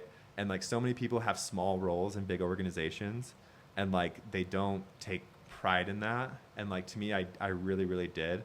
And like if you just worry about the scope of your influence, you'll never get big influence, because if you look at the scope of your influence and you're like, oh, this doesn't matter because I'm such a small piece of this big part, right? But like if you take that to like, hey, even though I'm a small part of this puzzle, like I'm going to give it everything I have, like I think it can make a big impact. Because like maybe I helped Dan Hoke and Elvis Fisher be 5% better, I don't know, right? That 5% that they got from me trying my best was a 5% they wouldn't have had if I half-assed it, you know? And maybe we won one, I don't know, maybe they played just a little bit better, but like that little bit better, like when you're playing at that level of anything, a little bit better is the difference between going 7-5 and going, 10-3. Like I do believe like a team who truly believes in what they're doing and everyone's giving maximum effort, and everyone, like that's why culture's so important, like when you have that culture of excellence and trying hard, like it makes a world of difference, you know? And I just appreciate, even though I was such a small cog in that system, I really appreciate, one, I think other people appreciate my effort, and to me it's like, I'd rather be a small cog in a big machine that's doing cool things than be like the biggest cog. Because like I was one of the better players on my high school team, but like we were trash. No, we weren't trash. We were like, okay. We went 5-5 my senior year. So like not terrible, but like we weren't going anywhere, and I knew it, I need to be better about that when we scrimmage. I feel like that also... Sorry, go ahead. No, sorry. I was going to say, I feel like that also goes along the lines of like a rusher. I feel like people think they don't matter when they rush, when it can like actually influence a lot of stuff, But, well, it's like you guys see when I coach Maya, like she's going to be a rusher on the comp team, and we have a lot of different rushers on pro, so like I don't spend as much time with a single one of them. But like when I'm coaching her, it's like I make sure to point out like, hey, like you did this, and it caused the QB to do this. Because when you're just watching a rusher, it's not always obvious. It's not obvious the impact they make, but they make a huge impact. And like it's like, and people think rushing is so much different than every position. It's the same thing, Like you don't get the chance to touch the ball as much, but like you are the direct impact on the QB, and your effort makes a huge difference. But no, I agree. Like I think we all, and I also feel like with people who aren't like a quote unquote starter, like a scout or whatever, like I think it's like you also need to go just as hard too. Like, every rep you can. Like I don't know, because we have so many girls. Yeah. Like my thing is like I think when you're not going 100%, you're taking it for granted. Like you only get to play sports for so long. Yes. Yeah. Like you only get it for so long. You never know when you're gonna get hurt. It's not even hurt. Like you just get old. You get. That's busy. what I'm saying though. Like things ache. Like if I would have, my last competitive football game I ever played was in high school, and I remember like there was moments where like I didn't appreciate it as much as I should have. I didn't like put as much into it as I should have, because I thought I was gonna play. I thought I was gonna have a long college career. Yeah. Right. And if I look back at my last high school game, and it's just like, boy, if I would have realized that was my last high school game, like, not that I would have played a ton different, but I would have just made sure to be like, give it your all, and grateful, gracious to the players, have fun with it, and like really just like let myself be in the moment. I think I was just I get really like worried about the outcome of the game, and that's something I tell players all the time. Don't worry about the outcome, just do your job and do your just focus on what you're supposed to do. Right. And like I just think I would have done that more. Just been like, just go have fun, do your thing, like I think I should have taken practices more seriously. I tended to not take. I would take practices very unserious and then take games really serious. And I think that's the opposite. I think you should take practice super serious so that games feel fun. Like you're just focusing. I 100% agree. I would have moments when I was at Mizzou, because Mizzou was hard. Like Mizzou, when you're one of the worst players on the team, like it's hard to motivate yourself. It really is. Yeah. But I just remember, I remember that I'd have one or two practices where I'd be discouraged. And then I would just think like, I'm living the dream. Like I'm playing college sports. Like maybe not the best dream, but like I'm living the dream. I'm getting to play college sports. Like I'm getting to be on they were a good team. We beat the number one Oklahoma that year. We ended up, not we lost to somebody else. I can't remember, but like we had like a good year. We were a really good team, and like just being there is such a blessing, you know. And like to all the girls like playing flag football here, like just getting to be there is such a blessing. Like it's so like such a fun environment. To get to play flag football with your friends, like it's such a neat, cool thing. You know, that's I'm so grateful I get to be part of it. When tryouts came, and like I'm pretty sure I'd voice this to Jax, like if I didn't make the pro, I obviously was gonna be sad and upset, right? I'd be pissed. But at the end of the day, I would be like, you know what? If I'm going to play on comp, I'm going to, like, give it – at least I can still play and give it my all. Exactly. Like, yes, you're going to have that period of time where you're like, you know, it sucks.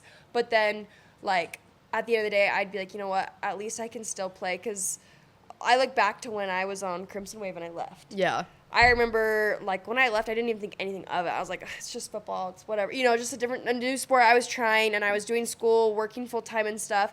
And it wasn't until that first time that AC like got us together to like start playing again that I was like, oh my gosh, I missed this so much and I loved it. And then when I went to your guys' scrimmage, I just loved it even more. And ever since I started scrimmaging and I got onto Sting, I'm like, I never not want to do this. Like, I'm so grateful for like, I even told Jackson, I'm like, you know what? I'm going to try to go to everything I can, give it my all, because in a few years, I don't know what it's going to be like, right? So, like with tryouts and stuff, I told Jax, like, it would suck with comp, but, like, I would still just be happy just to play in general.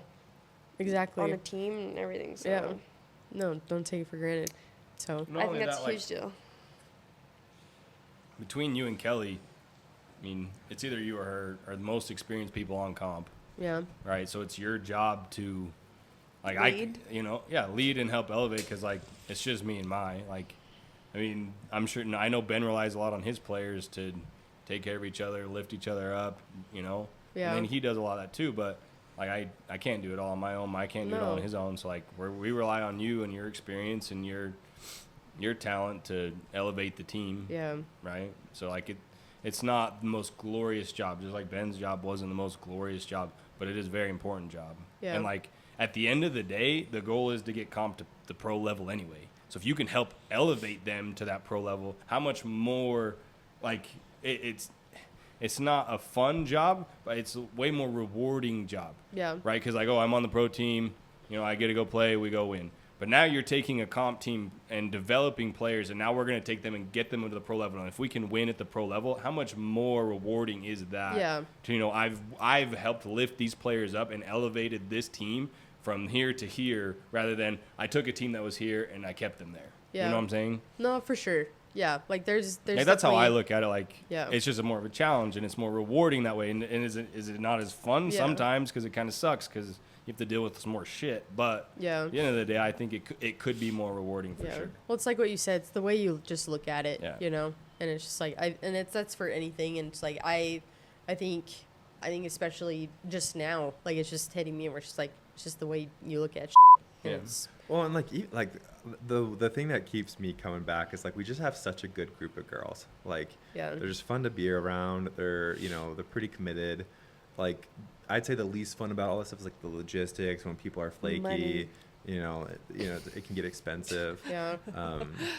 But like it's just when you got a group of people who are committed to the same goal, it's so fun. Like I just think about like what we could accomplish this year. It's like I get discouraged here and there, but like when I think about like what we could accomplish, like I just keep trying to get my mindset like, okay, this is the goal. Keep going towards the goal. Like trust that do everything you can, and then just trust things to work out. And like in the end, like we're hanging out with our friends.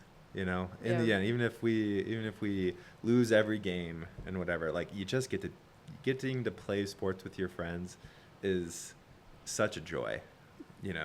It's just to be part of a group like this is I've learned to really appreciate coaching. It's a lot of fun. Yeah. Makes me nervous though. I've never been more I never got nervous as a player. Yeah. Ever. Every night before the games. I get so nervous. Start throwing up? No, not that nervous. No. See, I think we talked about this, but I'm the opposite. Like when I was in high school, like not necessarily flag, because I don't really care, but I would get so nervous, dude. I'd be nervous in high school. Oh yeah, like the bus ride to the game, dude. I'd just be like so in my head. I wonder how you are actually gonna be though? Once I think A Denver's tournament gonna happen. happens. I see, but like I've also been coaching. Yeah, he's been coaching. I've been coaching for Oh, 5 that's years. true. Like Little ones. I've coached hundreds of games. Like it Yeah. doesn't even faze me anymore. Like, Yeah. and maybe that's not a good thing because I don't want to go through the motions, but I don't get nervous at all. Yeah. I get excited, but I don't get nervous. Yeah. For me, it's just like as a player, I always felt like I could control my performance. Like, Yeah. you know, in the end, like it was my responsibility to do my job, and then, you know, whatever happens. With coaching, it's like I feel like in the end, like it is like I do get to have some influence on every part of it. And if I mess up, if I oversee, like I think the best example of where I feel like the thing that keeps me up is like we played players. We played him like 3 times. We beat him twice, but then we played him in the In San playoffs. Francisco Yeah, and last then we year? played him for the 3rd time The next in year. non-contact, and they dropped 5 against us on defense, right? And like we just were having fits with it, and I was just like, what? Like I couldn't think of what to do in the right amount of time, and it was just like, man, if we would have just incorporated some more run stuff, like we would have forced them to, you know, come up, and I think we would have torn them apart. Yeah. But like, you know, that, and you know, I expect people to be accountable for their mistakes, like, and I'll be accountable for mine. Like that was a mistake. That was a coaching mistake, you know. Like I got out coached by a coached player, you know, who's playing the game and coaching their team. No, not trying to discount their ability, but like If anything, you're giving them a compliment. yeah, like they're. I only have 1 job. They have 2, and they did their half job better than Yeah. my only job. Yeah. You know, and it's just like that's the stuff. It's just like because if I'm a lot of teams don't have coaches, and they're pretty darn good, right? We do have coaches, and if I get out coached by a team that doesn't have a coach, it's like, why am I even there? Yeah. You know, what's the point of me? You know, but it was a learning experience, but. You learn every time. You Yeah. adjust every time after every game. Yeah, but that's what makes me nervous. Is because like, in the end, I feel like the buck stops here. Like whether we win or lose, it's up to me to figure out how to win. You know. So, well, let's do a quick sign off. Do we want to do that right now? Oh, I guess we can. Yeah, let's do it right now. Stick around for our special Yeah, guest. because I'll Because be. we don't know if that's So going I to be the can same episode. subscribe. Okay. Love that. We Hi. are here. Hi, Becca. We are live. Hi, Dad. How are you? She I was asked how like, you please were. make an appearance. Love Oh that. my Thank gosh. you. Okay. All Are right. we good? We're good. We're good. Yeah. Okay. Well, oh my gosh. Oh my Start gosh. off introducing, I guess. Yeah, her and- Becca, why don't you introduce yourself? Yeah. Say like Okay. where you're from. Team, And also all that. like I want you to talk a little bit about what you do for work too, because Yeah. I find that Oh, very yeah. interesting. Can you give me some gum? Okay. Definitely. Okay, so my name's Becca. I'm originally from New Mexico, so Oh, didn't know fun that. little state. Yeah, fun little state in the middle of the Southwest. Uh-huh. And I moved to California 10 years ago in 2015 when I graduated from college. Okay. And right now, currently, I live in Long Beach. I just purchased a house a month ago, so Oh, yeah, I had you my just had an housewarming party opening. today. Yeah. Yeah, I just had my housewarming party today, so that was really nice. And then I work for McMaster Car Supply Company. It's not something a lot of people have heard of. No. And so I answer product and technical questions, some engineering questions day in and day out about the items we sell. We're just a distributor of industrial goods. So I like it. It's pretty niche, I would say. Yeah. And yeah, just day in and day out doing that. And I like it a lot. Some of my coworkers came today, so that was really nice. So shout out to them. Fun. But How'd you it's get pretty, into that? It's really fun. I liked it. They found me after COVID. So I have a degree in hospitality. So what brought me to Southern California was working for the Angels, the baseball team. Oh. Oh, that's I so ran cool. I ran their catering. So I did a bunch of catering at the stadium for 4 years. And then COVID happened and I kind of took a break and I was like, wow, well, I was given a break, COVID. Yeah. And They I made you and take so- a break. yeah, exactly. And so after that, I kind of just took a step back and McMaster actually found me. And that was really cool. So I stayed with them for the last 4 years. So you And- moved out to California because of work, or Yeah, because, so okay. because of work, I originally moved to the Bay. Okay. I lived in San Jose, and I worked there as a catering manager at the Santa Clara Convention Center, which is just in Santa Clara, California. Right. And I did Super Bowl 50 because that was the year it was held at Levi Stadium, the brand new stadium that they had built for the 49ers. And so we held 2 different parties. I held the City of Santa Clara's party, and then the NFL held a party as well. So 2 different parties were happening simultaneously in the convention center. Yeah, so I got to be in charge of the City of Santa Clara's one. We did a dual party. So we did a pregame party, and then we did a postgame party, and that was really, really cool. And then I helped open up the Edmonton Oilers arena in Edmonton, Canada. I lived there for a month, and that was really cool. And yeah, Canada. They take hockey so seriously. Like, you guys think that's a joke, or I thought it was a joke, and I was like, oh my God, they're dead serious about this. How so? So when you say that, how do you say it? So crazy. So first off, their stadium is amazing. I had never experienced something just like a new build. It was just so great. I actually got stuck in an elevator 3 times just because like that's how wonky it was. Yeah. I saw Drake there. He did a show there. That was really cool. And then we opened up the lower bowl, which is basically seating for about 14,000, just to show on the Jumbotron, which is bigger than the Jumbotron at the Dallas stadium. I forget what they're called.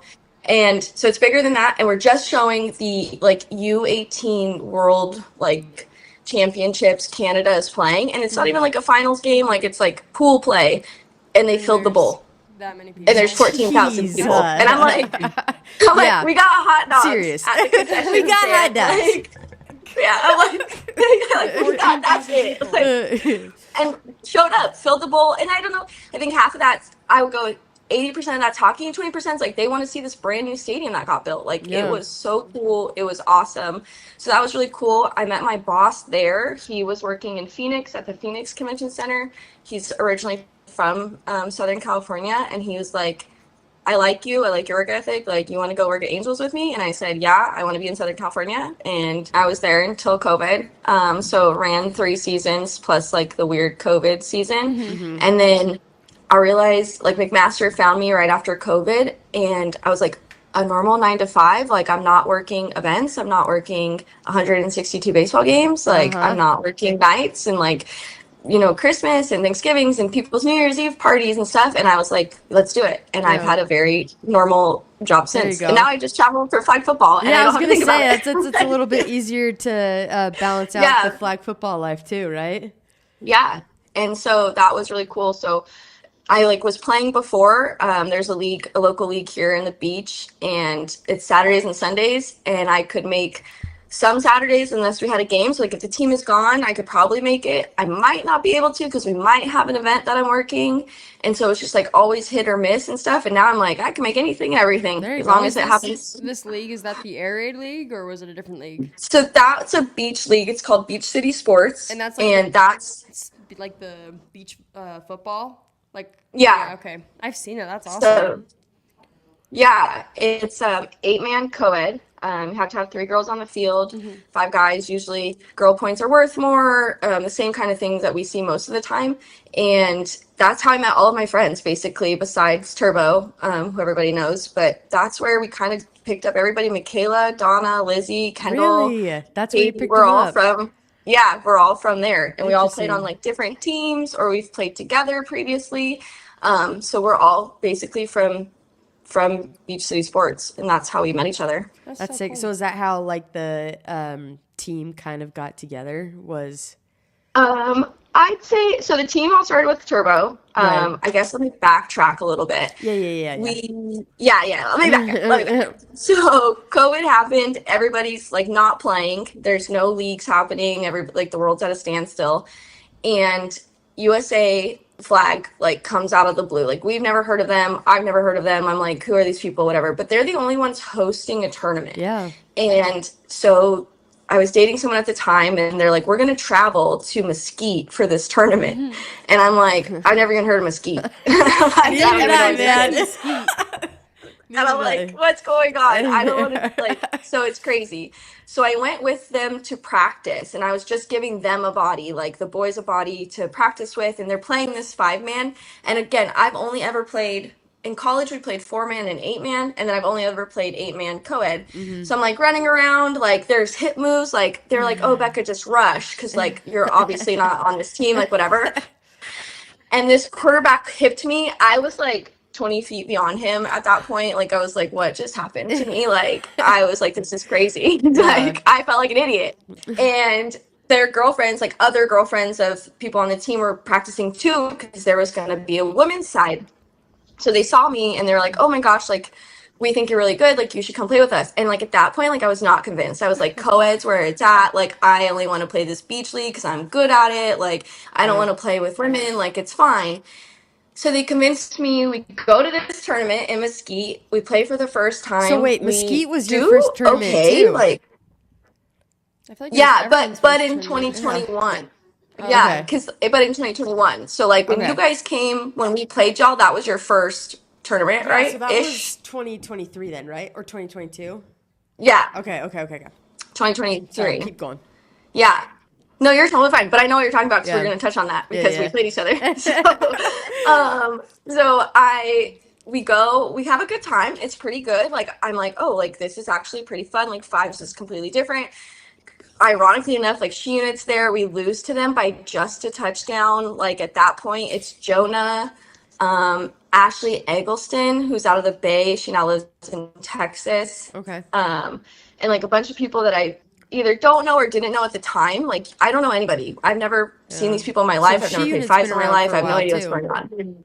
She has been around for a very long time. Okay. So we lose to them by 6 in the playoffs. We're like, oh, we also played New York Monstars that like weekend. Okay. So they've been around for a long time. Wow. Yeah. So that was, gosh, it had to have been the fall-ish. And this is like, I don't really, like, before Worlds, I don't know, like, right? Like, you don't know what you don't know. So Yep. you're just like, I'm just like, yeah, I'm going to go to a tournament. So we go to a tournament in Arizona that, like, December, and it's Smash Mouth is presenting it. Okay. And so, like, that's, like, yeah, they're, like, kind of a big deal. It was, to be said, it was poorly run, and, like, again, this is pretty early on, I would say, in, like, this entire, like, flag life, right? Like, this is all new, I would say, in the last 5 years. So on the way back, I'm driving back from Arizona by myself, and Amanda calls me, and Turbo and I talk the entire drive home. It's a 6-hour drive.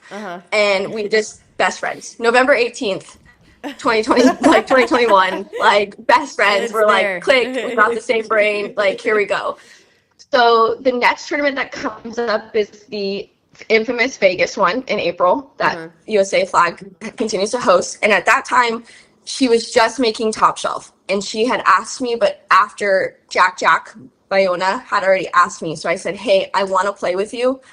I love it. I'm so excited. But I already said yes, and I don't ever go back when I say yes. Yeah. And so I play that tournament with Jack. Top Shelf does well. Actually, Dama who's now with Blitz, but was with Pure in Texas at the time. Okay. So for her, she had a couple girls down from the Bay who don't even play anymore, or like we don't see play anymore. They only play like locally. So she had this team. They actually do really well. They have these insane, we call them the pickle jerseys. They were like meant to be cheetah print, but they like, the jersey didn't really come out right. And they had a great time. Yeah. And after that, I said, anything from here on out, I'll play with you. And that was in 2021. And we've been rocking ever since. Sticking since. Dang, dude. Yeah. That's So, crazy. yeah, 4 years of this, coming up on 5 in a little bit. So it's been really great for us. And I kudos to Amanda for making that, leap and taking that chance and then just asking people to play. I honestly that's been since what, 2021?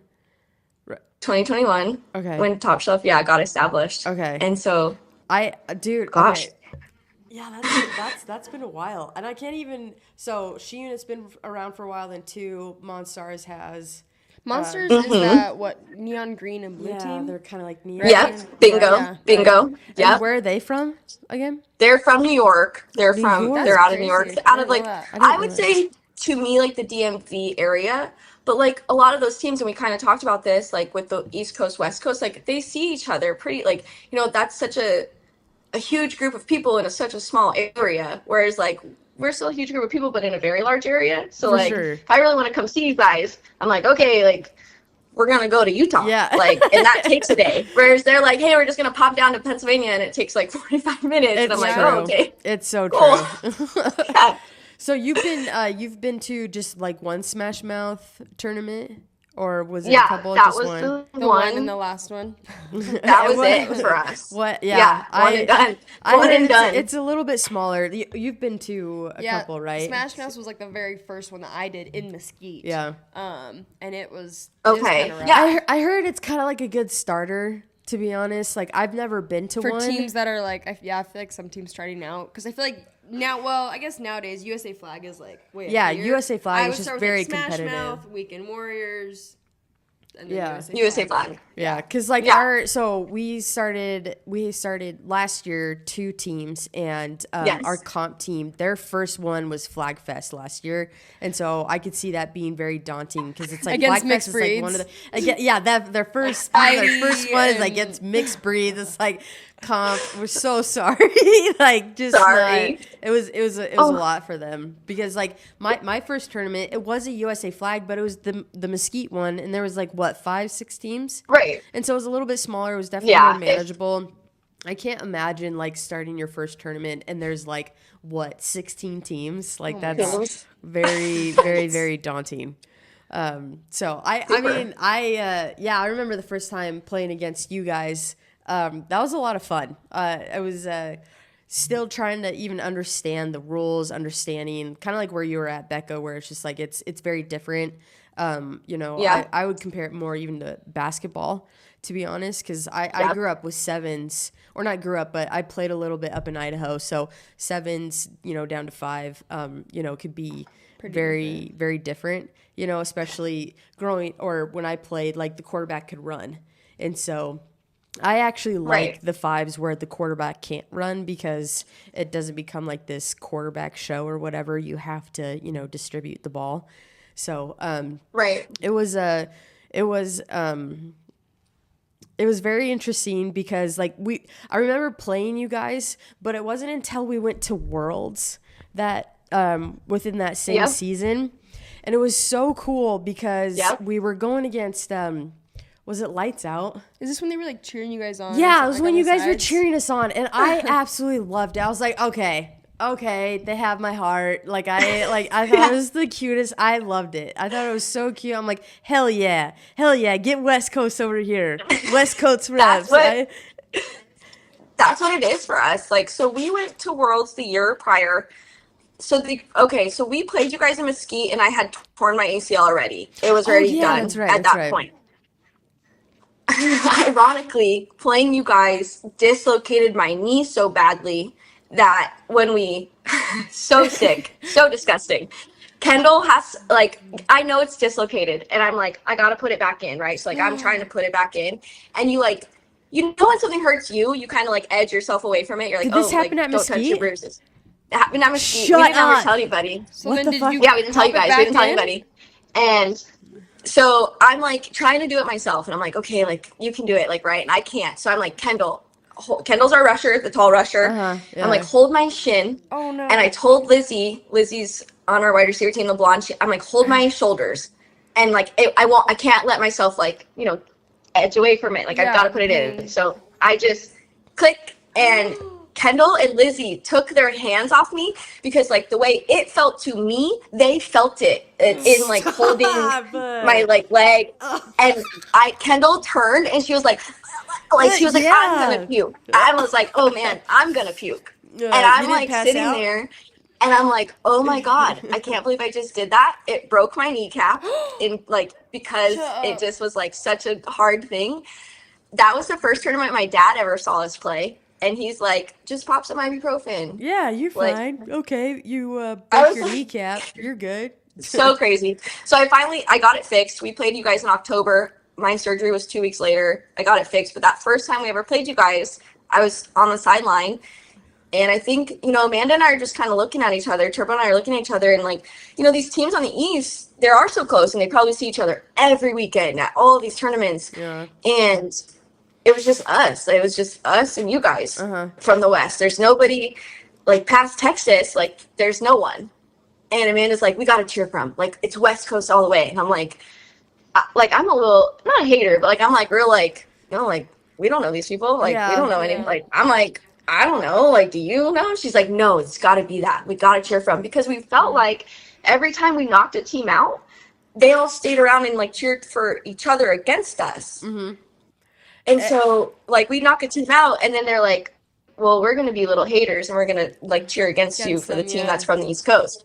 Right. Yeah. And so Amanda's like, nah, we're going to do it. I'm like, all right, I'm in. All right, like, let's do it. And we've been rocking with you guys ever since. Dude, I absolutely love it because I remember like that game was already starting to get a little heated. I didn't realize who was Angela? Angela's playing for that team. I didn't know that. Honestly, I went back on pictures. I'm like all these girls are starting to be like, I'm starting to recognize them now. I know, isn't that weird? You know, like when you're playing it and you're kind of getting introduced, you don't recognize, and then now, honestly, it wasn't until we started the podcast and you start having to do more research and look into stuff, and I was just like, oh wait, like what? I didn't know half of like the USA girls. Nope. And then then I'm like, dude, these girls are awesome.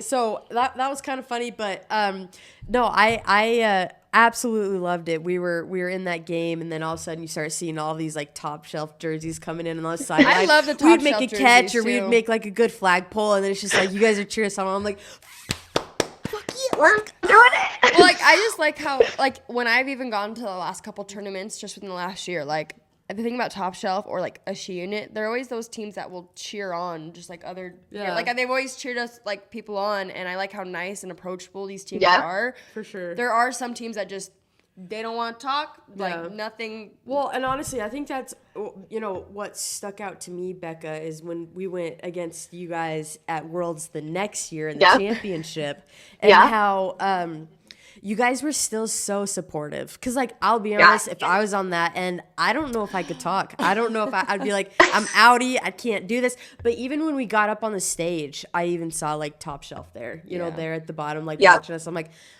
honestly, class. Yeah. Just some really good class there. And like, here's the thing. I love when we play you guys because it can get mean. It can get, like, you're just getting down and dirty with it. But then, like, after, it's just, like, like very supportive with each other, and it's just like I've always appreciated that. It's just like good sportsmanship, you know. I really appreciate that because we're all here to play like our favorite sport, you know. Mm-hmm. So and I've mentioned it in episodes. I think that's big. Sorry, go ahead, Becca. No, sorry, you guys cleared for me, so I was just trying to reply to Lauren. But big on sportsmanship, big on those West Coast support. Yeah. Right now, you're playing in some leagues. You're playing in Air Raid. Correct. Right? Yeah. So do you want to touch a little bit on what you're going to start here? We're going to. Okay, so there's 2 leagues. I'm like, ooh. There's 2 leagues in Southern California. We're currently in Air Raid.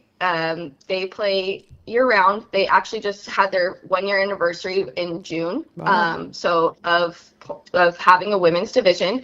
It's always been 5s non-con. It's always been the same. And we started Air Raid with 5 teams. And it's grown to 11 in the year that like they've been hosted. So nice. And so we asked Manny. Manny's the owner of Air Raid. We said, hey, like we don't really have a women's league. Tough is kind of hit or miss. They're in, they're out. And I was like, do you think this is something you'd be interested in? And he was like, you know what? Let me take it to the guys. Let me see like what we can support. Basically, like it takes people to run, referees to learn these rules and stuff. And Manny said, we're in. We're going to put, our money with you guys. We're going to put it, like, we're going to hope that this pays off for us. Wow. And we had, like, an initial, like, little lunch meeting. And he said, like, okay, let's do it. Like, send me the rule book. Like, what do you need? Like, what's the plan? Like, whatever. Yeah. And we had that first season, 5 of us, She Unit, us, players, a team that was called All Day, but now it's called Inferno. Oh, yeah. They've been around from the beginning. Okay. Yeah. You guys might have played them in Vegas. So he said, let's do it. And it's been a go ever since. He posts like the coolest clips of us, like very much like a good social media presence, a good marketing presence. Yeah. Nice. So that was really awesome. And it's just been there ever since. He has girls like hit him up in his DMs. Like, how do you make a free agent team? They made a free agent team called Mambasitas, I think our 2nd season. And they're now like a solid team. Like they're 10 girls strong. Like they want to do stuff and they're working like super hard. And so we've got a new free agent team this year. It's just been really, really nice to how like consistent. I mean, he said, yeah, I'm in. Like he kind of like yeah, he said, here's all my chips. Like, we're going to put them in. We're going to, you know, That's so post nice. you guys as much as we post the guys. We're going to talk about you on their podcast. Like, they go over, like, you know, rankings and what are we looking at? Like, So they you know, have who's missing, they have who's a not what. podcast too. Yeah, they do a Okay. podcast on Tuesday nights. Okay. And so the thing about Air Raid is that it's huge. There's 60 plus teams. They have a D1 league, which is your top dogs. Right. And there's anywhere between like 8 to 10 teams in that one. They've got a D2, which is their biggest. It's got about anywhere from 15 to 20. And they'll play at different locations. And then D3 as well, anywhere from 15 to 20 like teams in that. And they play 6-man contact, which is, I know I like wrote it in that thing, the SoCal flag, and Ant from Clocks Running like can't stand it. Like he's like, nobody else plays this format. Like you guys in Southern California are the only people who play this format. Like da da da da. But Manny, the owner of Air Raid, said, yeah, like we're in. Like let's do it. Like where can we fit you guys in? And we've been running ever since. And so to grow from 5 to 11, yeah. I was gonna say, with your guys' Air Raid, like, what day, are you playing Saturdays and Sundays, or like how often, or do you guys play during the week, or what? We play on Sundays in the afternoon, so it's really nice because we're at I think it's the best location. I like it. It's got this cool shade structure. I'm like, put us in there. We run 2 fields, and we run Sunday afternoons, and then it heads straight into D1, into the D1 boys, which is fun because like you get those guys showing up like right at the end of our you know games because they've got to warm up, and like we all know a ton of them, right? A lot of these guys do travel in the 5 circuit, so like we already know them anyways, but like they're there like watching, you know, yelling, they're like saying stuff, they'll like comment on like the videos and stuff that gets posted on Instagram. So it was a perfect like segue to be like, okay, like we're gonna put the girls with the guys, like with the best guys, and it's been supportive. So every Sunday we run a 4-week season, and then week 5 is playoffs, and you get 8 games. Okay. So you usually play 2 a week is your like goal. Manny's super good about like giving us buys. So like we're all going to go to the Bay next weekend for Abdullah Show Your Right Zone's free women's tournament that he hosts every year. Okay. So like our bye week is next weekend. We won't be here. Like we'll be gone. Nice. So we'll play 3 games tomorrow, and like we played 3 games in a different weekend just to like, you know, make sure we get that. So we'll get all 8 games. It's been nice. That is so awesome. Like I love that you guys have your own league, and there's like already like woman formats that have enough teams you can consistently do this. Like I'm so jealous. We Utah's really struggling with that. We're really trying to get somewhere. There's a league down south, Powder Puff. We're trying to get a little bit bigger. And, you know, Utah Flag League. It's mostly men's, but they're trying to get the women's going. So because it's Utah, it's so dry with women's flag football, and so it's like competitive. Yeah, one of the things Sting is trying to do is just make that bigger, because like you only go to USA flag tournaments like once a month, and so like trying to get other practical reps is very complicated. Like I get so jealous when I see all the girls from California posting literally like every week they're like playing at some league, and I'm like, dude, because we got our once a month. Yeah, there's only so much you can like practice against like the against we have a scout team of guys, and then you know another scout team, but there's only so much you can practice against them. You know, you need variety, and you need to practice against other teams, and so you know I think there are some people that are trying to build more teams here in Utah, and it's just not quite getting there. And so like I don't know, how would you go about doing that? Is it just trying to build more teams and then build a league, or like this league that we've got going down south, it's just like we're still struggling to get more teams to sign up? What would be a recommendation? How do we do that? How do we get it bigger here in Utah, you know? I think there's 2 things. Like, I think in a very small level of like women's flag, I think the biggest hard part is this is a 2nd, 3rd, 4th sport to people our age. Like I didn't get to grow up playing flag football. Like I don't like, sometimes boys are like, and you hit that rocker step at the top of your route, and I'm like,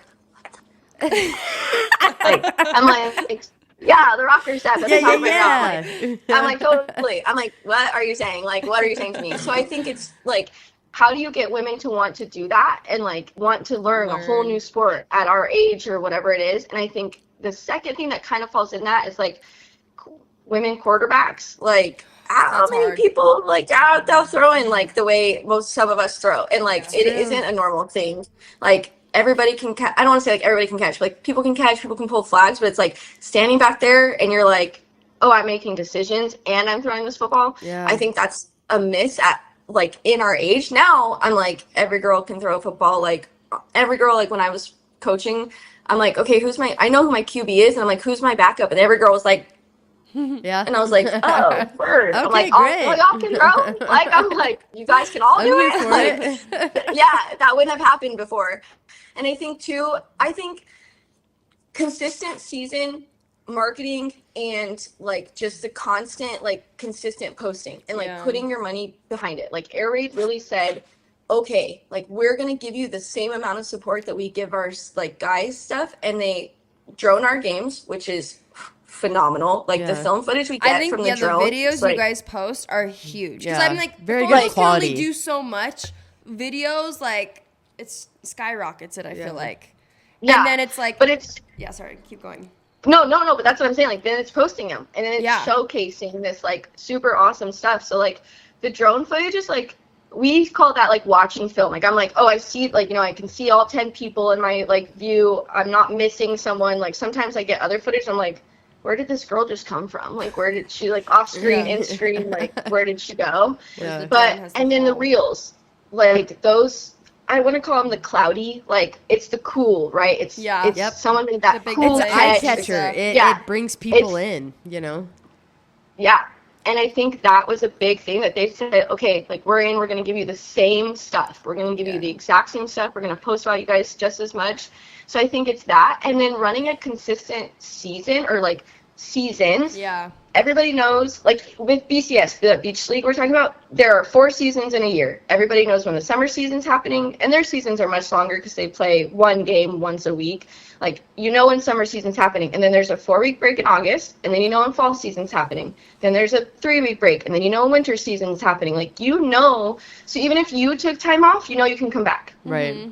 And so with the women's game, like, when Tough kind of came back, because they were a sixes league too, they kind of came back. They had a season, it was actually my first season back from my ACL tear, and they had this 5s, and we had that season. And then, ironically, we saw you guys at the USA Flag Tournament in San Diego, and that was my first tournament, like, coming back, and I was like, oh my gosh, I'm so, like, I was nervous to play that many games at a time. Right. And then we finished, and then it was like, okay,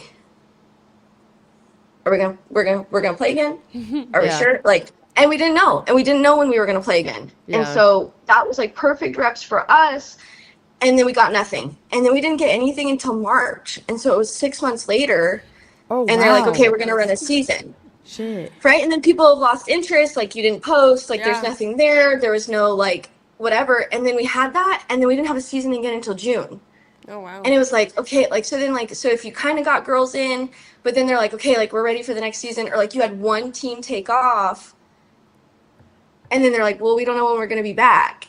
And so, like, every league out here, whether it's, you know, LA Sportsnet, who runs a co-ed league and a men's league, whatever, and BCS and stuff, like, it's just like, hey, we know when we're going to play. We know when we're going to do this. Right. We know. And so people can be like, personally, for me, I'm going to be gone. So, like, my team's going to take a break, but I know, you know, hey, text all the girls, like, hey, we're in for the summer season. We'll see you then. Right. But not knowing that, I think it's really hard for people to, like, want to plan around, or it's always going to be there. And I think that's huge that Air Raid just kind of, like, said, like, nope, like, we're going to do it, and we're going to do it the same way we do everything else. Right.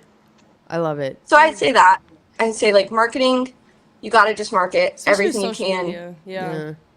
It's everywhere. Just, I mean, gosh, just put it up. Like, Right. just throw it up there, you know, engage with the people who ask you questions. And then just having that sort of consistent, like, even if one season only has 3 teams, okay, you make it work. Yeah. Because then you're just, hopefully 2 more teams come in that next season because they saw that you did it. They saw that you put your money where your mouth was and you did it. And then you get 2 more. And then all of a sudden you're like, oh, now we have 6. And now we have 8. And now we have 11. And now you guys are at 11. How exciting and now is we're that? at 11. So Yeah. many teams. How exciting Yeah. is that? It's mind-boggling sometimes. You're like, how did we get here? Yeah. No, I genuinely like, how did we get there? Yeah. I mean, I think you're right. I think it just comes down to consistency and just keep putting it out there. And, you know, like social media is at everyone's fingertips. And so it's like if you're even consistent at putting out, you know, social media clips, people are bound to get it. They're going to see it. Yeah. You know, and it's like I think it can get discouraging. But like what you said, even if it's just starting with 3 teams, you know, like you keep pushing the 3 teams until, like what you said, you get the 4 and then you get the 8 and then you get the, you know what I mean? So it's like, it's, and I think, consistently market your product too. Like, I think it's, I mean, you see the difference in like, in the fall off, like stats, or like sometimes they post a player of the week, but sometimes your league doesn't. But like, it's got to be consistent because you want to, like, you want people to know what they're going to get with their money, right? Like, we all pay money to do this. Like, it's not for free. Nobody's paying me. I'm paying that. And I want to know, like, oh, I'm going to get cool stats. I'm going to get this cool highlight video. I'm going to get the same thing every single time. And I think that was a huge thing for us with Air Raid, that like, I know what I'm going to get every single time I go out there. Yeah. Same refs, same everything. Like, it's good. Yeah. That's exciting. Yeah, it's been really nice. Are you really excited to start what you're going to be starting here soon? Yeah, so you want to talk about that a little bit? Yeah, I'm about to be a giant nerd. So I love it. Let's get into it. I'm like, okay, let me tell you a little story. There was a hot minute we played. There was a tough season I didn't play when I was still out with my torn ACL, and I went back and watched film by myself, and I made this like Excel spreadsheet, and I did our. Oh, I got it. Do it. I'm here for it. I wrote down each girl's name, and we had all these columns, and I had this like grid, and I did our passer rating, and I did like how many were your dropped balls, like how many were your fault, like how, like, and I did it, and I was like, okay, we only had this many completions, and we only had this much stuff, and that is what turned us into what it told us. We were really bad at conversions. We could not get a 1-point conversion to save our life. I went back and watched like a season's worth of film, and I think we got like 1 conversion. And I was like, okay, what we're gonna work on is conversions, because now I have the data to back it up. Yeah, it's not exactly. just this feeling. Yeah. So like Amanda and I talk about everything. We'll go after a game, we'll be like, okay, do you remember this play? Do you like, what were they in? What did you see? And like, it's, you know, a feeling that I'm like, did I remember that all right? But then I came back with the data. It's like stupid little graph. And I was like, we stink at 1-point conversions. What are we doing? Honestly, and our coach says this all the time. Ben says this all the time, where it's just like most very competitive games, it comes down to who can make their extra points. Oh, yeah. You know, who can make those conversions. So, sorry, keep going. But it's huge though. But it was finally having the data. It wasn't just the feeling, because I feel like at that point we were still really working through like kind of everything. Like that's when we kind of really buckled down and we're like, oh, we're doing this. Like we're really doing it. Yeah. And that's when I was like, well, you know, you had 14 passes, but only 7 were caught because 6 of them bounced off someone's hands. And that's like the data I had. And it just turned into like, okay, next practice we have, everybody's going to have to catch a ball 1,700 times. Thank you guys so much. Like, and that was like the actual data. And I felt like the biggest nerd, but I was like, I love analytics. I told Lizzie, who's my best friend too, and I was like, I want to be the Mina Kimes. Lizzie's on Top Shelf too, right? Lizzie's on Top Shelf too. Okay. She's a blonde. She plays. You would have seen her in Vegas when she was playing. Yeah. Okay. She was playing defense, but she plays offense. Like a blue streak in her hair or something like that. Is that? Yep. Is that, okay. Yep. Okay. Yeah. So I was like, I want to be the Mina Kimes of like flag football, and we're like stuck on. Gosh, I need the Buccaneers to make it to like whatever is past the wild card when we're in Tampa, so that I can go to a Buccaneers game and that Mina's hosting, and I can just hold up a sign and be like, I like want to be you, like thank you for being you, like like nerd out. And so I like love the analytics of it, and Amanda and I, like, we love Air Raid. Manny has given us his blessing, and he was like, we just said we want to talk the analytics of our matchups. There are 11 games being played tomorrow. Like, that's an insane amount of games, and we're like, we're sitting at 5-0, but Inferno's sitting at 3-0, and She Unit hasn't even played yet because they took 2 byes and they're working on like quads. So they're gonna play 4 games tomorrow.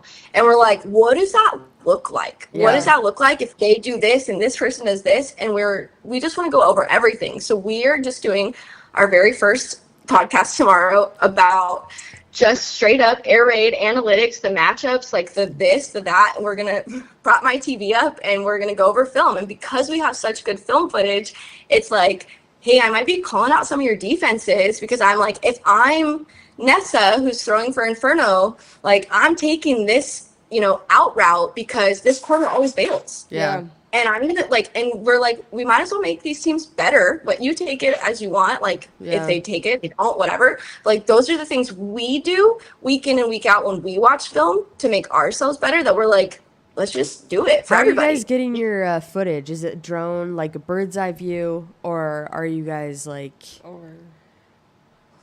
It's a bird's eye view. Bird's eye It's view? always above us. It's like okay, like through a drone. Like how are you able to like break down their play when all of it goes on YouTube? All of our film footage of all of our games goes on YouTube. Okay. And so then we just pull it up and I'm like, that little 10-second thing is like my goat. Like every 10 seconds there's usually a play going off because they cut the film footage down for us to just plays.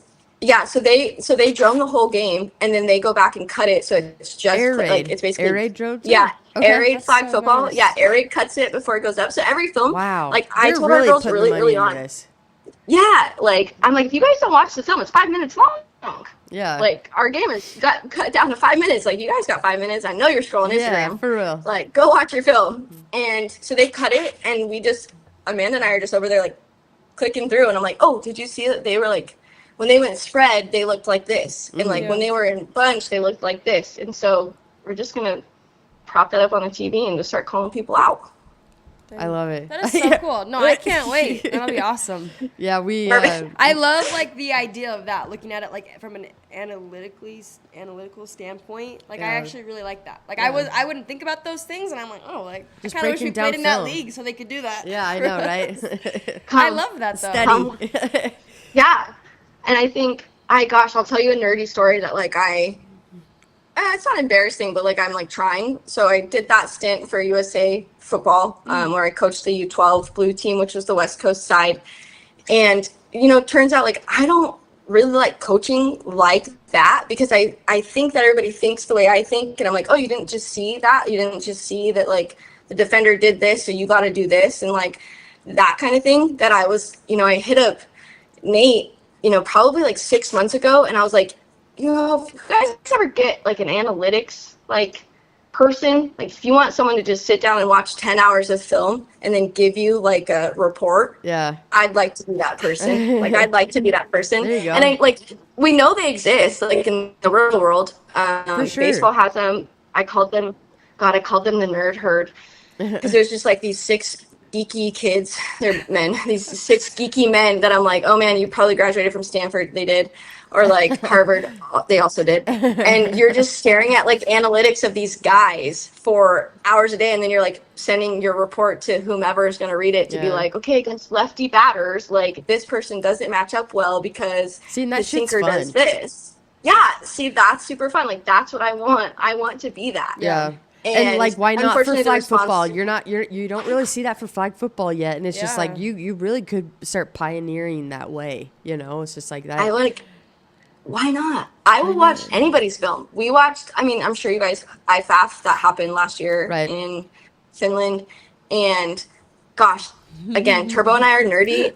And we literally, I'm like, okay, the day was over. We watched all the like playoff games, Japan fighting for third and like just everything else. And I'm like, okay, you ready? And she's like, yeah, like 20 minutes. And like in 20 minutes, we sent each other like this text where I was like, okay, well, Mexico, when they do this, like, doesn't like, they didn't do this. They didn't convert on the whatever. Canada could not figure out like Mexico's like double, like the drop for some reason. Like I was like, what are we doing? Like Canada lost to Mexico in the same way both days in pool play and in the playoffs. And I was like, how did you not correct that? How did you, like, to me, I was like losing my mind. I was like, how did you not correct that? Like, it was literally just, you just lost to them in the exact same way. Right. And I was like, how are you not getting that? And like, Japan's over there being schemy with like, there's like 3 people running the freaking basketball weave in the backfield. Yeah. I'm like, I don't know who has the ball. I'm freaking playing the like, where's the like, hat game at the baseball thing at the baseball stadium. I'm like, what's going on? Like whatever. I'm but it was surprised you just don't so hear fun. more from Japan, because like I do see a lot on like social media. Like they'll break down their own plays, and it's very cool. impressive. I'm starting to really like what they're doing, and I don't know what's like maybe because they have to. And I'm not trying to on Japan, but it's just like they have to because they don't have the athletes like USA does, you know. And so it's like, okay, we gotta play to our strengths, and that is like it comes down to like, okay, we've got to have better schemes, you know, because like I do like some of the schemes they're starting to do. It's really fun to watch. Yeah, I would say fundamentally like USA plays straight up fundamental like 5v5 flag football. Like, and I'm not to say that they're not schemy by any means, but like They're not. Japan's like, yeah, they're not. They're like, not hey, you're scheming. gonna run a post corner, and the person's gonna come on a dig underneath. Hopefully that splits them. Like, I'll hit whoever the corner doesn't take. Yeah, how do you feel about the schemes with US? And you don't have to. No. I'm like From an legitimately analytically thinking. standpoint. From an analytical standpoint.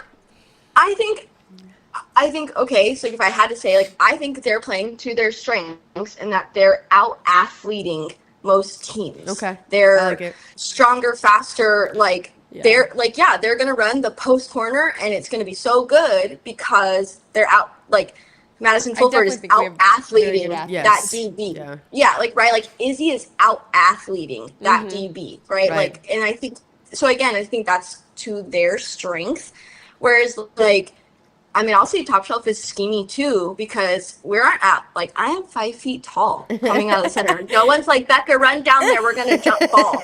No one's jumping ball with me. I'm like, you can have it. Just use the helmet for like a fucking step stool for all I care. Like, go for gold. Like, I don't care. Go ahead. Like, whatever you want. Like, we're not going down there. Like, I'm not Madison. Like, I'm not Izzy, right? Like, we're not having a jump contest at the backfield. Right. Like, come on. Like, yeah. but so like I can respect Japan coming out and having to be like, okay, like, what is it that we're gonna do? And I think, to their credit, I think it does trip a lot of people up, because it's not that fundamental dig coming across the field, someone's took off on a streak, like, who are we gonna hit kind of thing. They're really making you think as a defender, what's gonna happen next? Right. Who's just popping out of wherever all of a sudden because they did a 3-man weave in the backfield all of a sudden. And I don't know what's going on. Yeah, you don't know who has the ball. Yeah. It's a guessing game for me at that point. Yeah, exactly. But I think, if I had to do an analytical breakdown of USA, I think they're straight up. Vanita stands, 20 yards back. Yep. Clam can, hike the ball to her.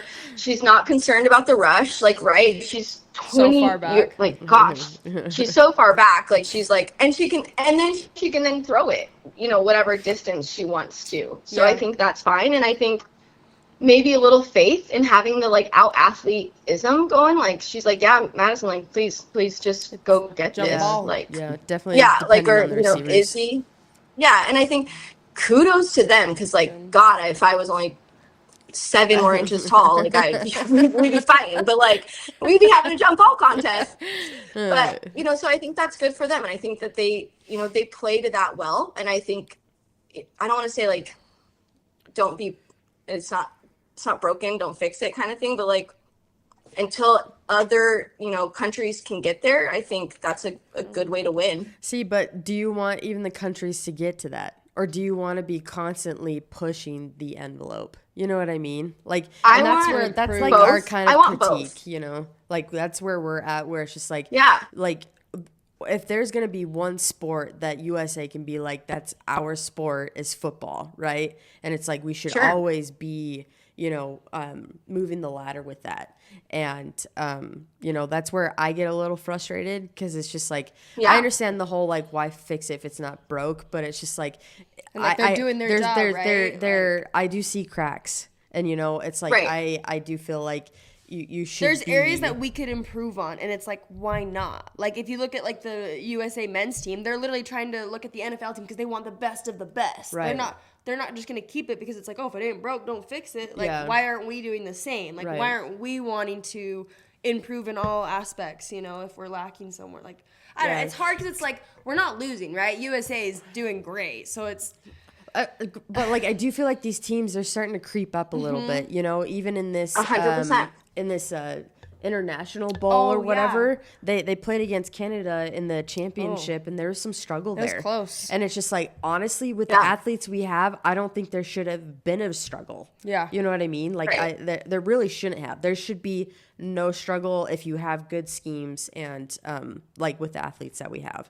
And so it's Yeah. like I get and you'll hear episode 5 that will come out where it's just like there's some concerns there, but I think the way you broke it down is very a very good standpoint. point of view. I like how mean? you're Like, like I like what you said though, where it's like the they're not facts.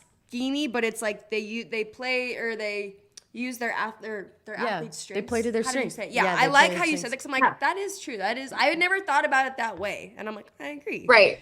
yeah. Yeah. And I think it's hard because it's like, I think, again, we're an outsider's perspective. Like, I could stare at film for hours and be like, well, gosh, Canada losing to Mexico twice in the same, like, direction. Like, I wanted to shake them. Like, I wanted to be like, why didn't you, like, adjust? But that's hard. And I think that's something that, like, a lot of people aren't accustomed to is adjusting. Gosh, I hate to say it, but playing with Jonah out of unit, I have never seen someone who's so good at adjusting, even just like the most minute, tiny things, and she'll do it. And she's like, okay, we're going to try it. And I think like I'm so rigid sometimes that I'm like, okay, like let's just, like we're doing this. Like I don't want to change it and it just like fail miserably. Yeah. And she's like, no, we're going to change it and it might fly. I think that was like a really big. Jonah, 100%. Like I actually agree with you on that. Like we when we went to that talent I was ID about to say, camp, the talent ID camp, dude, in like- LA. I know like with when you have your team and you have the good chemistry, you know what your receivers are going to do. You can usually jive well. And so when you go to camps like this, and you have a wide range variety of athletes, wide right? range variety. It's like it's hard. You levels. don't know when to throw or whatever. And I felt like Right. she was probably the best at adjusting. Yeah. And when you guys scrimmaged, she scored every drive. Yeah, like she would make the best of like whatever she got and it would work. Right. Like, and I haven't seen someone being able to work like with random girls she's never played with and she could like Do it. drive every time. Yeah. Yeah. Have you played with her?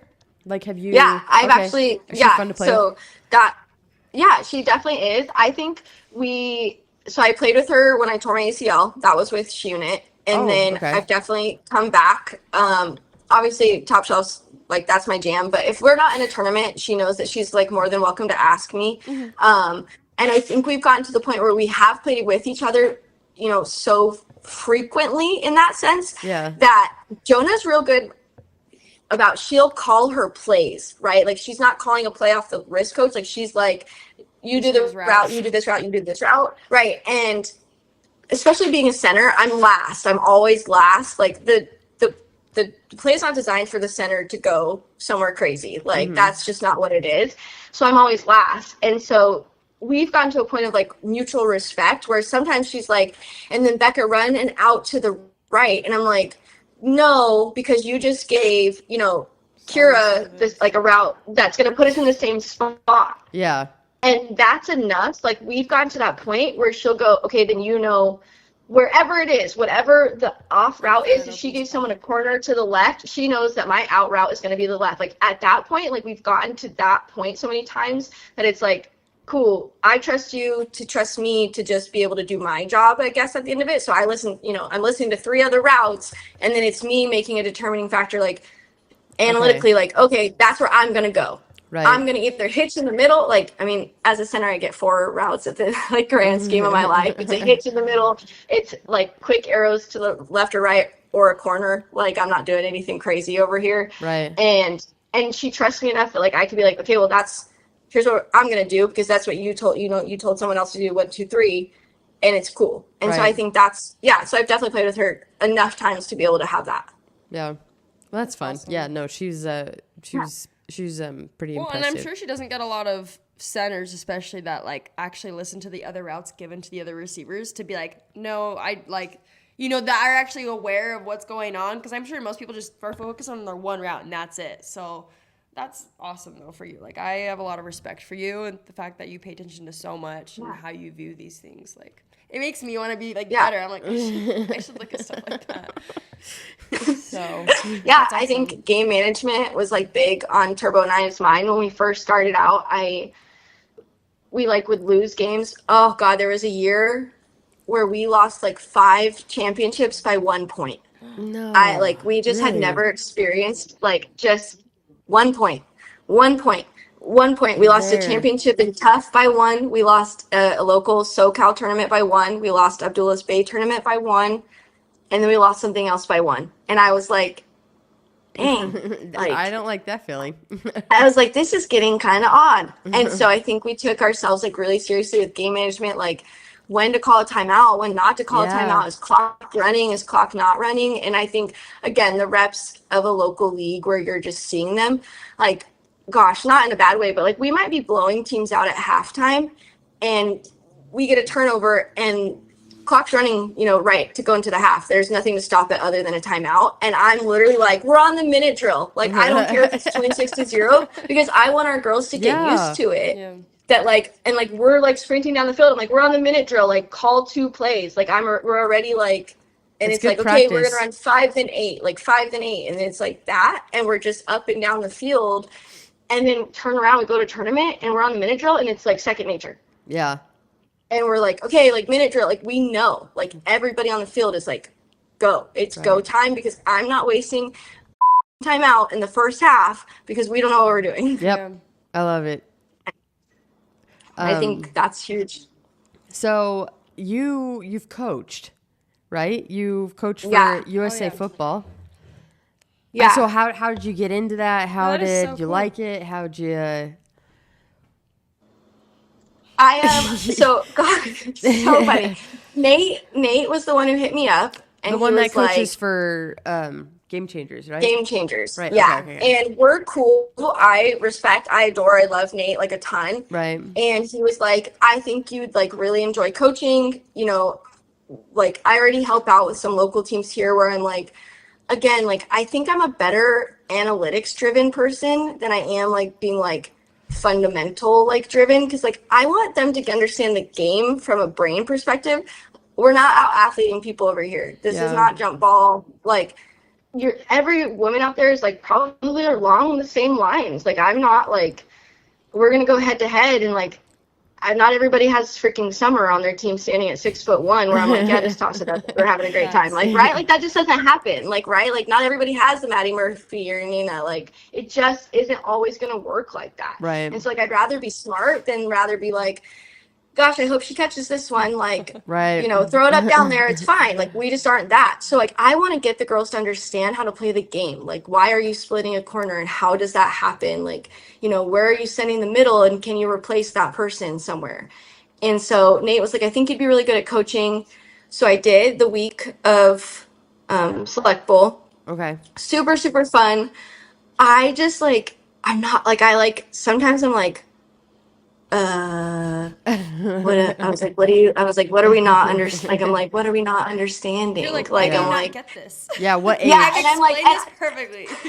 and I'm like struggling. I'm like, oh my God, am I like not a good, like, do I not break it down well? Like, am I not making sense? And I just, I walked away feeling super fulfilled. Great. I mean, just an awesome experience. What age but did I you think coach? I coached the U12s. Okay, so U12 girls. Okay. And then I also have to think that like, I'm not like harsh, but I'm pretty just like, I'm like, here you go. Here's what you did wrong. Like here, like, I'm like, here you go. And I might be better coaching boys who are just like I'm like, I'm not mad at you. I just got to tell you so that we don't do that again. Well, they don't because then I will be mad. I need you to not do that again or else I am going to get upset. And so like, I just don't know if like, so I think I walked away from that being like, I'm not cut out to be a coach. I'm much more cut out to be an analyst. I want to like nerd out on some stuff versus that. Yeah. I will say that like I'm so much happier with the amount of women coaches that have now like come up. So like, I don't know, you guys touched on this in podcast 4, where it just feels like it's kind of still like a boys club, football in general, right? Like we don't have that. I didn't grow up playing tackle 11. Like I don't we don't play at a young age. Like it is what it is. And sometimes, you still get to these elite levels and you've got all male coaches. And I'm like, dang, like, where are all the other women? Like, where, like, I know my stuff. Like, sometimes the guys at Air Raid are like, you guys should look at it like this. I'm like, you play contact sixes. That doesn't make any sense. Like, please don't talk to me. I promise you. I don't care what you have to say in the slightest. But I'm like, where are these other, like, where are those people? And I think that this past year, they've definitely, like, I don't want to say, like, reorganized or restructured, but, like, I feel like there are so many more women coaches. I know Nadia got to be a part of it. I know Amber's already been a coach. Dalia got like a role. It just felt like it kind of like evened out a little bit more, and that was really cool to see. I think we're starting to see like flag football. It's starting to get more popular, especially with women. And so I think now we're actually going to start seeing more and more. Even like a couple years ago, it's just like it wasn't like football was a guy sport. And so it's like you're going to have guy coaches. And so what we're really hoping is like as it starts to get more and more popular, you'll just start to see more and more women coach other women, Right. Or even coach the guys or that. I mean, yeah, I mean, just try it. We'll see what happens. I'll yell at anybody, so it doesn't matter to me. Yeah, you would. Well, it's fine.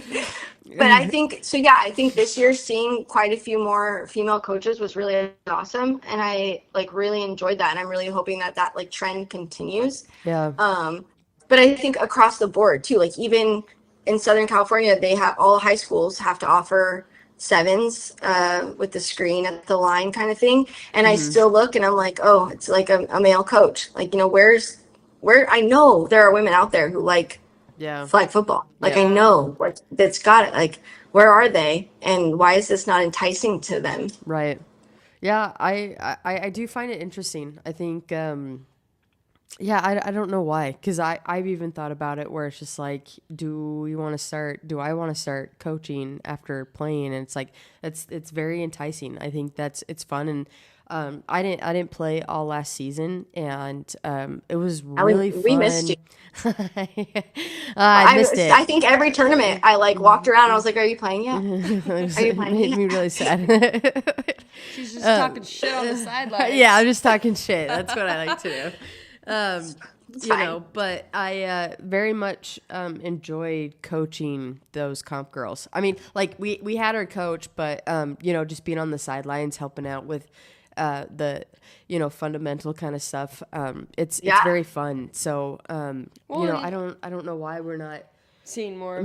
Seeing more, even though like I think we are a little impatient because it's still growing. Well, I was gonna say like I really like, for example, like Nadia. I like her because she did play before and now she's a coach. And I feel like it's harder to have female coaches how to explain this? It's still growing. And I think before we didn't have women that had played before. So I don't think they're going to want to go coach in a sense. Well, at least that I know of. Yeah. And so I think we're definitely going to start to see more and more. But I think it's very beneficial to have women who did play to then coach rather than someone who maybe hasn't played. There's like guys who come and coach, right? The guy did sixes or something. He's never played fives in this woman's format. Like, how would he know what it's like? So I hope to see more girls that have played become coaches because I think that's the best that you're going to get.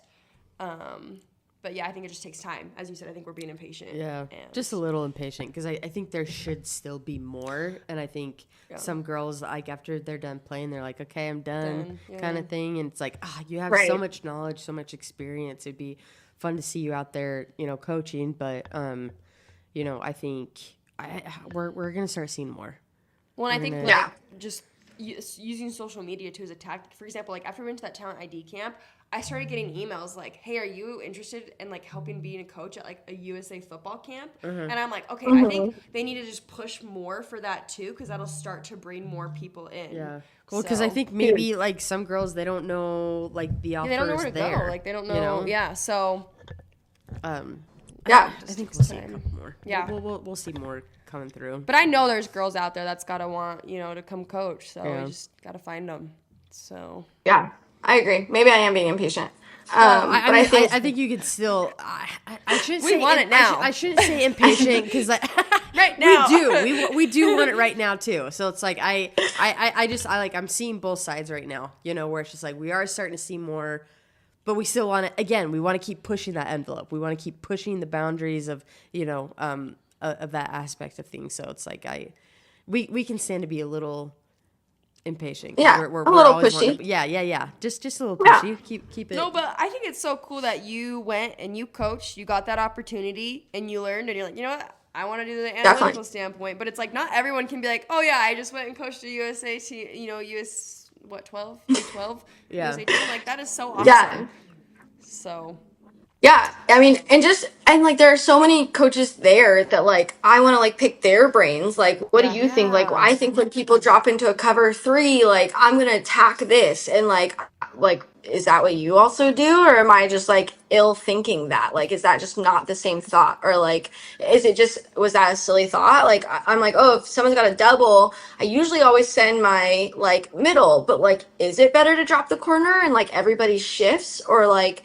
I mean, we've even toyed with, gosh, depending on which side the middle is going to cover, does my rusher actually shoot the drop, like, leaving the original quarterback alone, and then the middle picks it up because she's coming from that direction? Like, I'm like, wow, I'm going to really make your brain go, because my rusher's going to be like, where's my middle? Where did my middle come from? Was I supposed to go that time? Was it not that time? Like, kind of thing. It's like, gosh, I want to pick so many people's brains. Right. And that was the opportunity to do so. Okay, it is so funny you mentioned that, because we were watching, Canada just had their biggest tournament that they do every year. They had it last weekend. Yeah. And we were watching some of their film today, and that's what they were doing. They were switching stuff up like that. Like the cover 2. Yeah, they set it that was up actually, and I was just like, I'm actually really liking that right now. It's just so something different. Yeah. No, I think, and I like it. Canada is definitely pushing that as well, where it's like, Ben kind of mentioned this afternoon, where it's just like with 5s, like there's only so much you can do with defense, right? It's not like 11s where you can kind of have way more disguises. But Canada, like they just kind of like opened another chapter of like, okay, you could be doing this.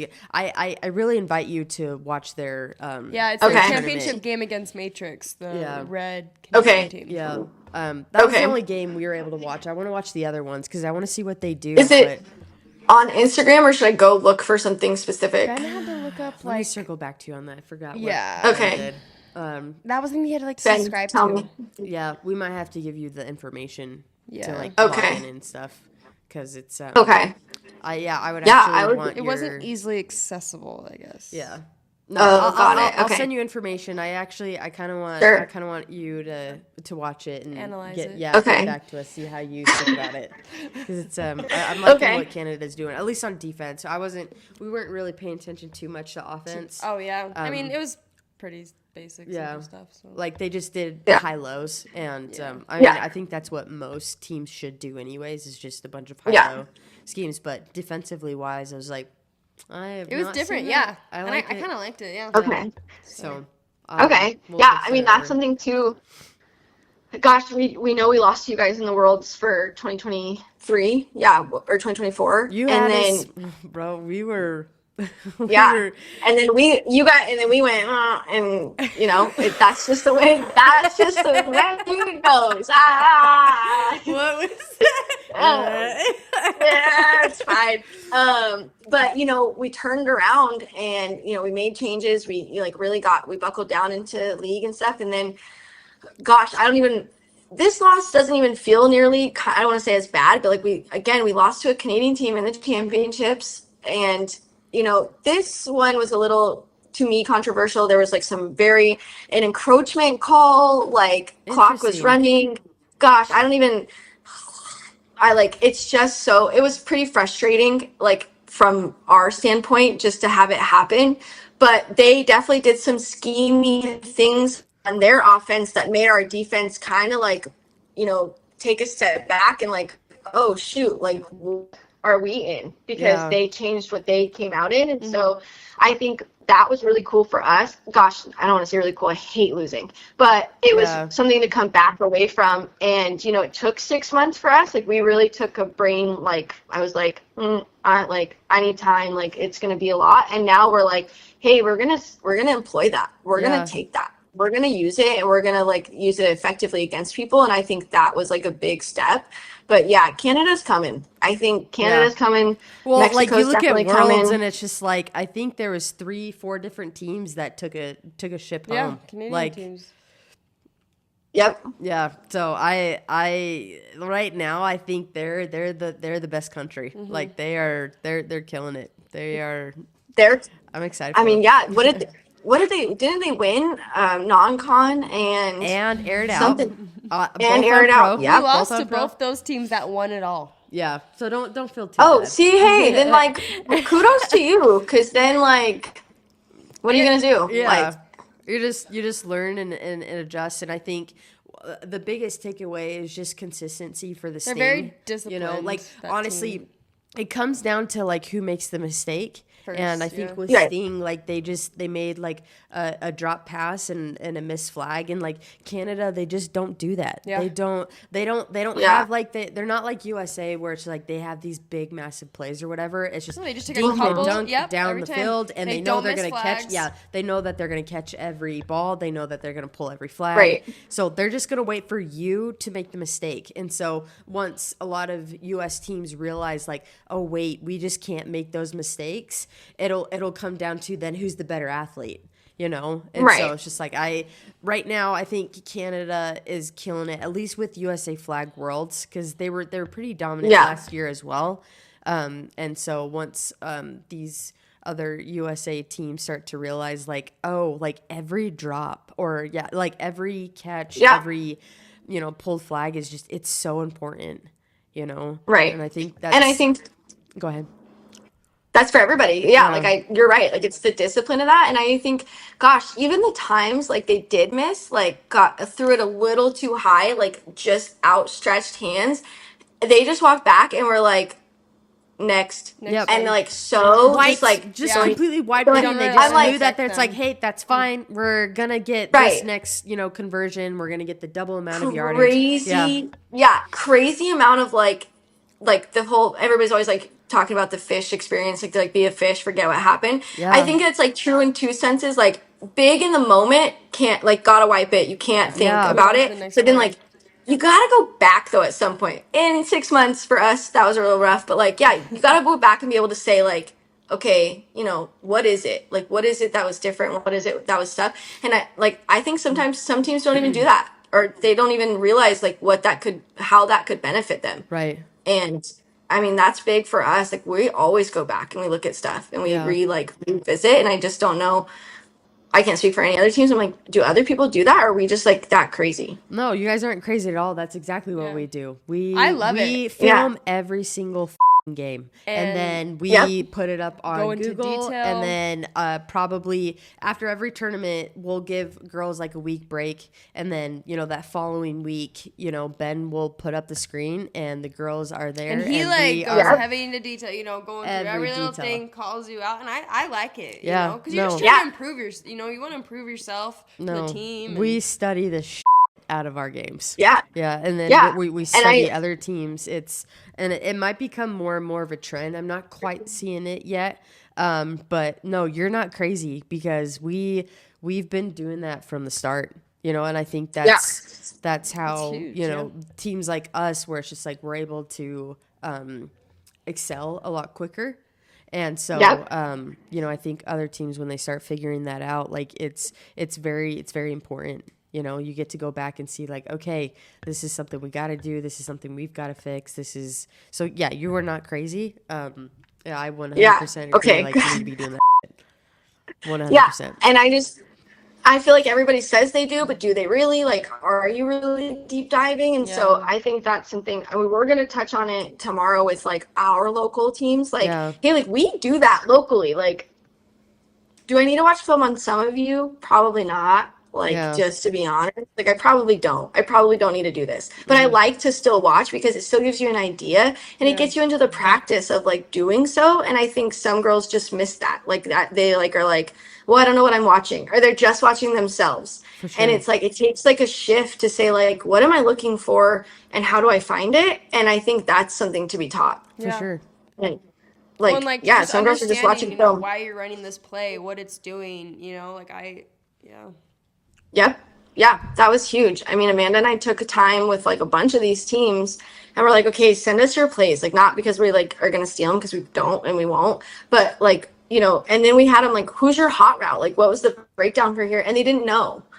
And it was like, okay, well, like this is, so this is why. And I think that's a really big reason we really want to do this whole matchup podcast thing, is just to be like, we're taking it a step further. I know we've helped a ton of you, but like, here's what our brains are seeing when we like are playing, how we play you guys, or how we think you guys should play each other. Right. And so I think that's like the next step, and that's what we want to get them to. Yeah.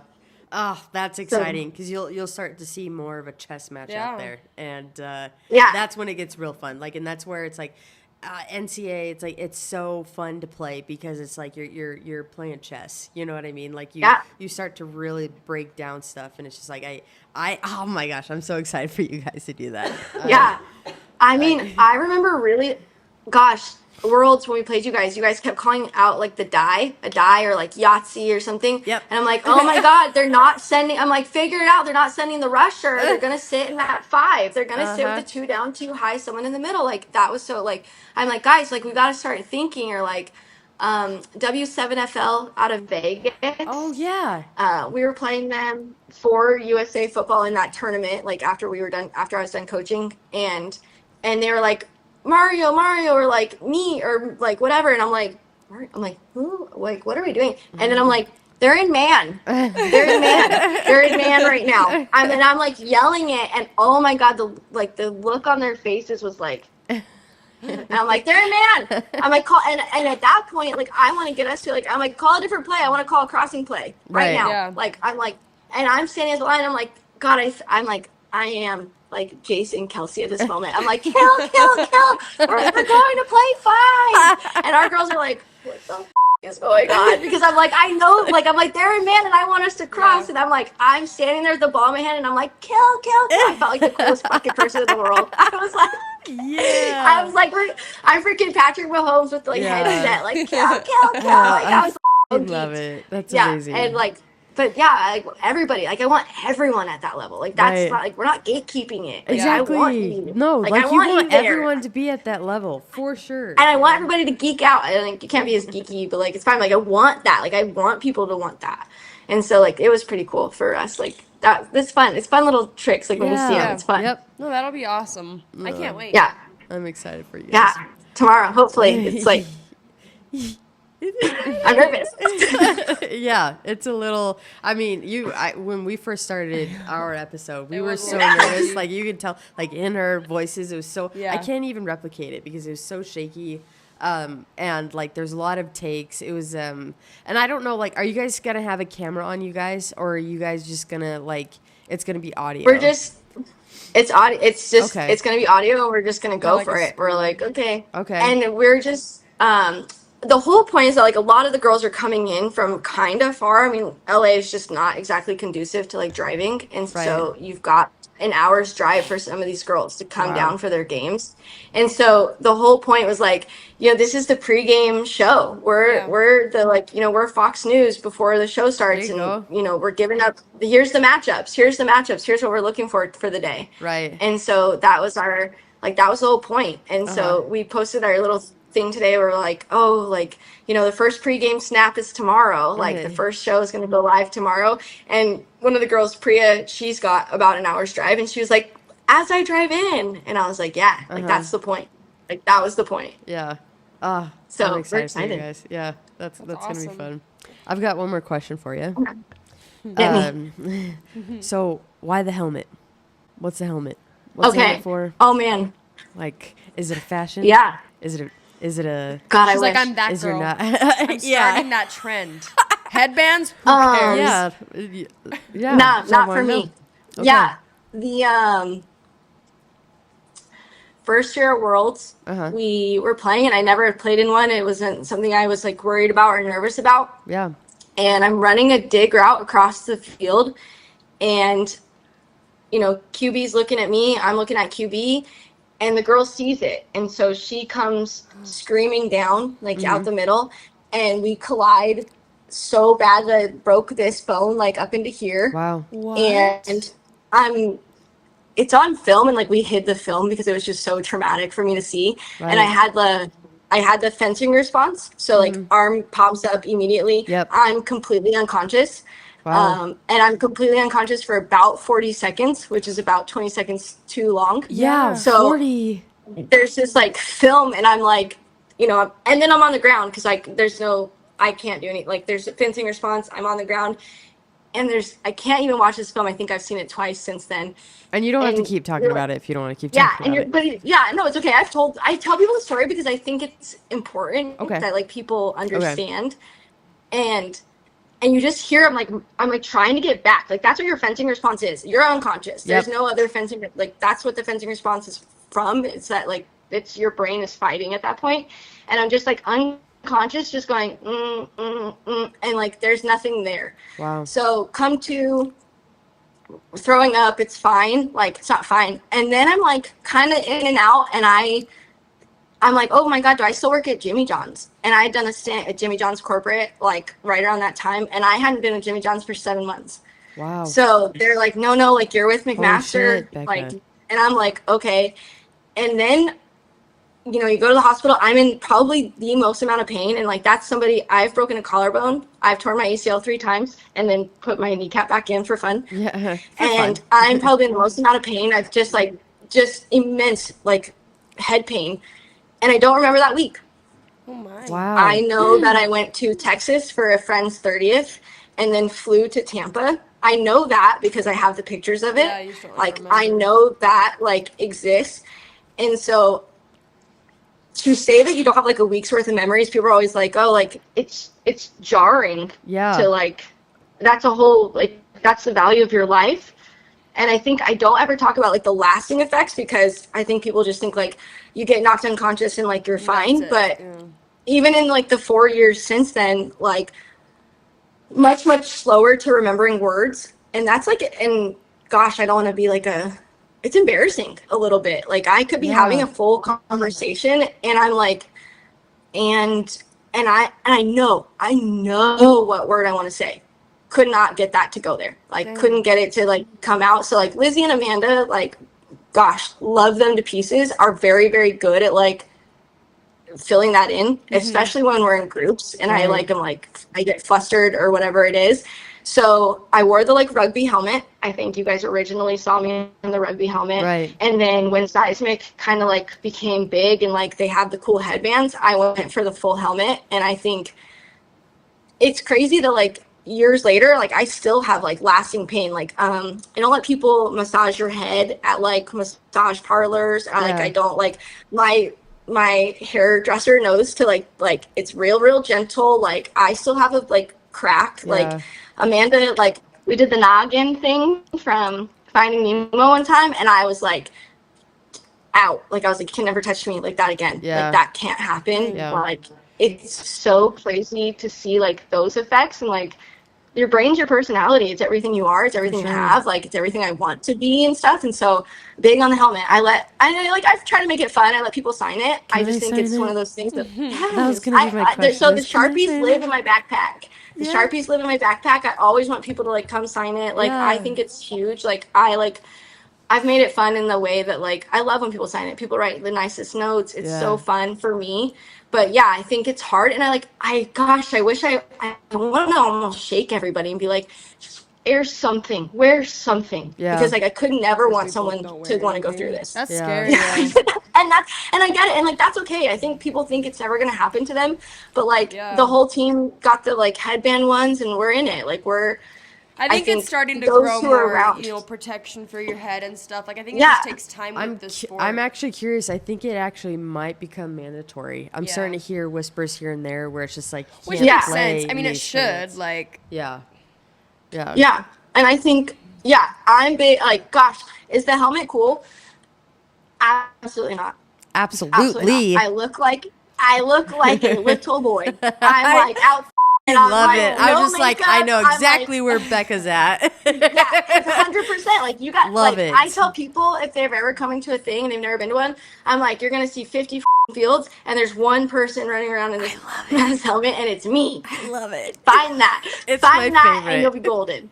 Yeah. And I'm so like, hard always to talk about, but I think it's so important. And I appreciate it. I really appreciate that you spoke out and talked about it. I know, like, the It's a minute huge I deal. asked it, and you can tell, like, the frog in your throat. I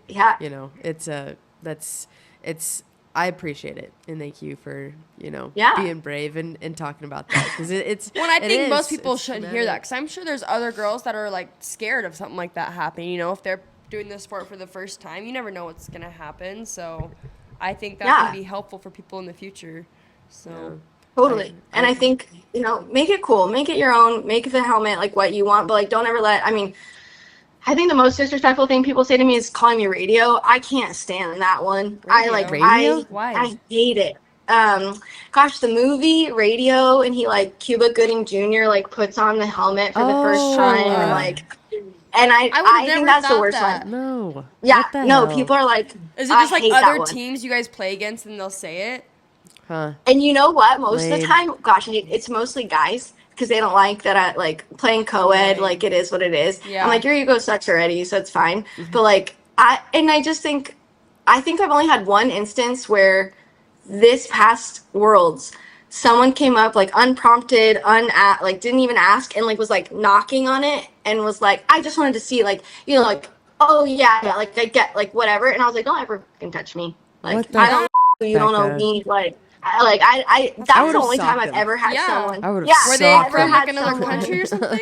Yeah. Like, No, what the they're just heck? from the East Coast. They think they're good. They think they know. We Oh. mocked East them. I Coast. think it Point was, them out. Point them out. I'll send it to. I know exactly Do who they it. are. Yeah, It's yeah, fine. Like, I went and found them. Point them out. She's like, I got their name in a spreadsheet and their stats. Yeah, they're in my. They're in Probably the ass. yeah, exactly. So I think that's the only time I've ever I've had a couple teams be like, oh, we want to check it, we want the refs to check it. Gosh, for it's so what? funny because they. In Yeah, case you, they think hit them or that's- something?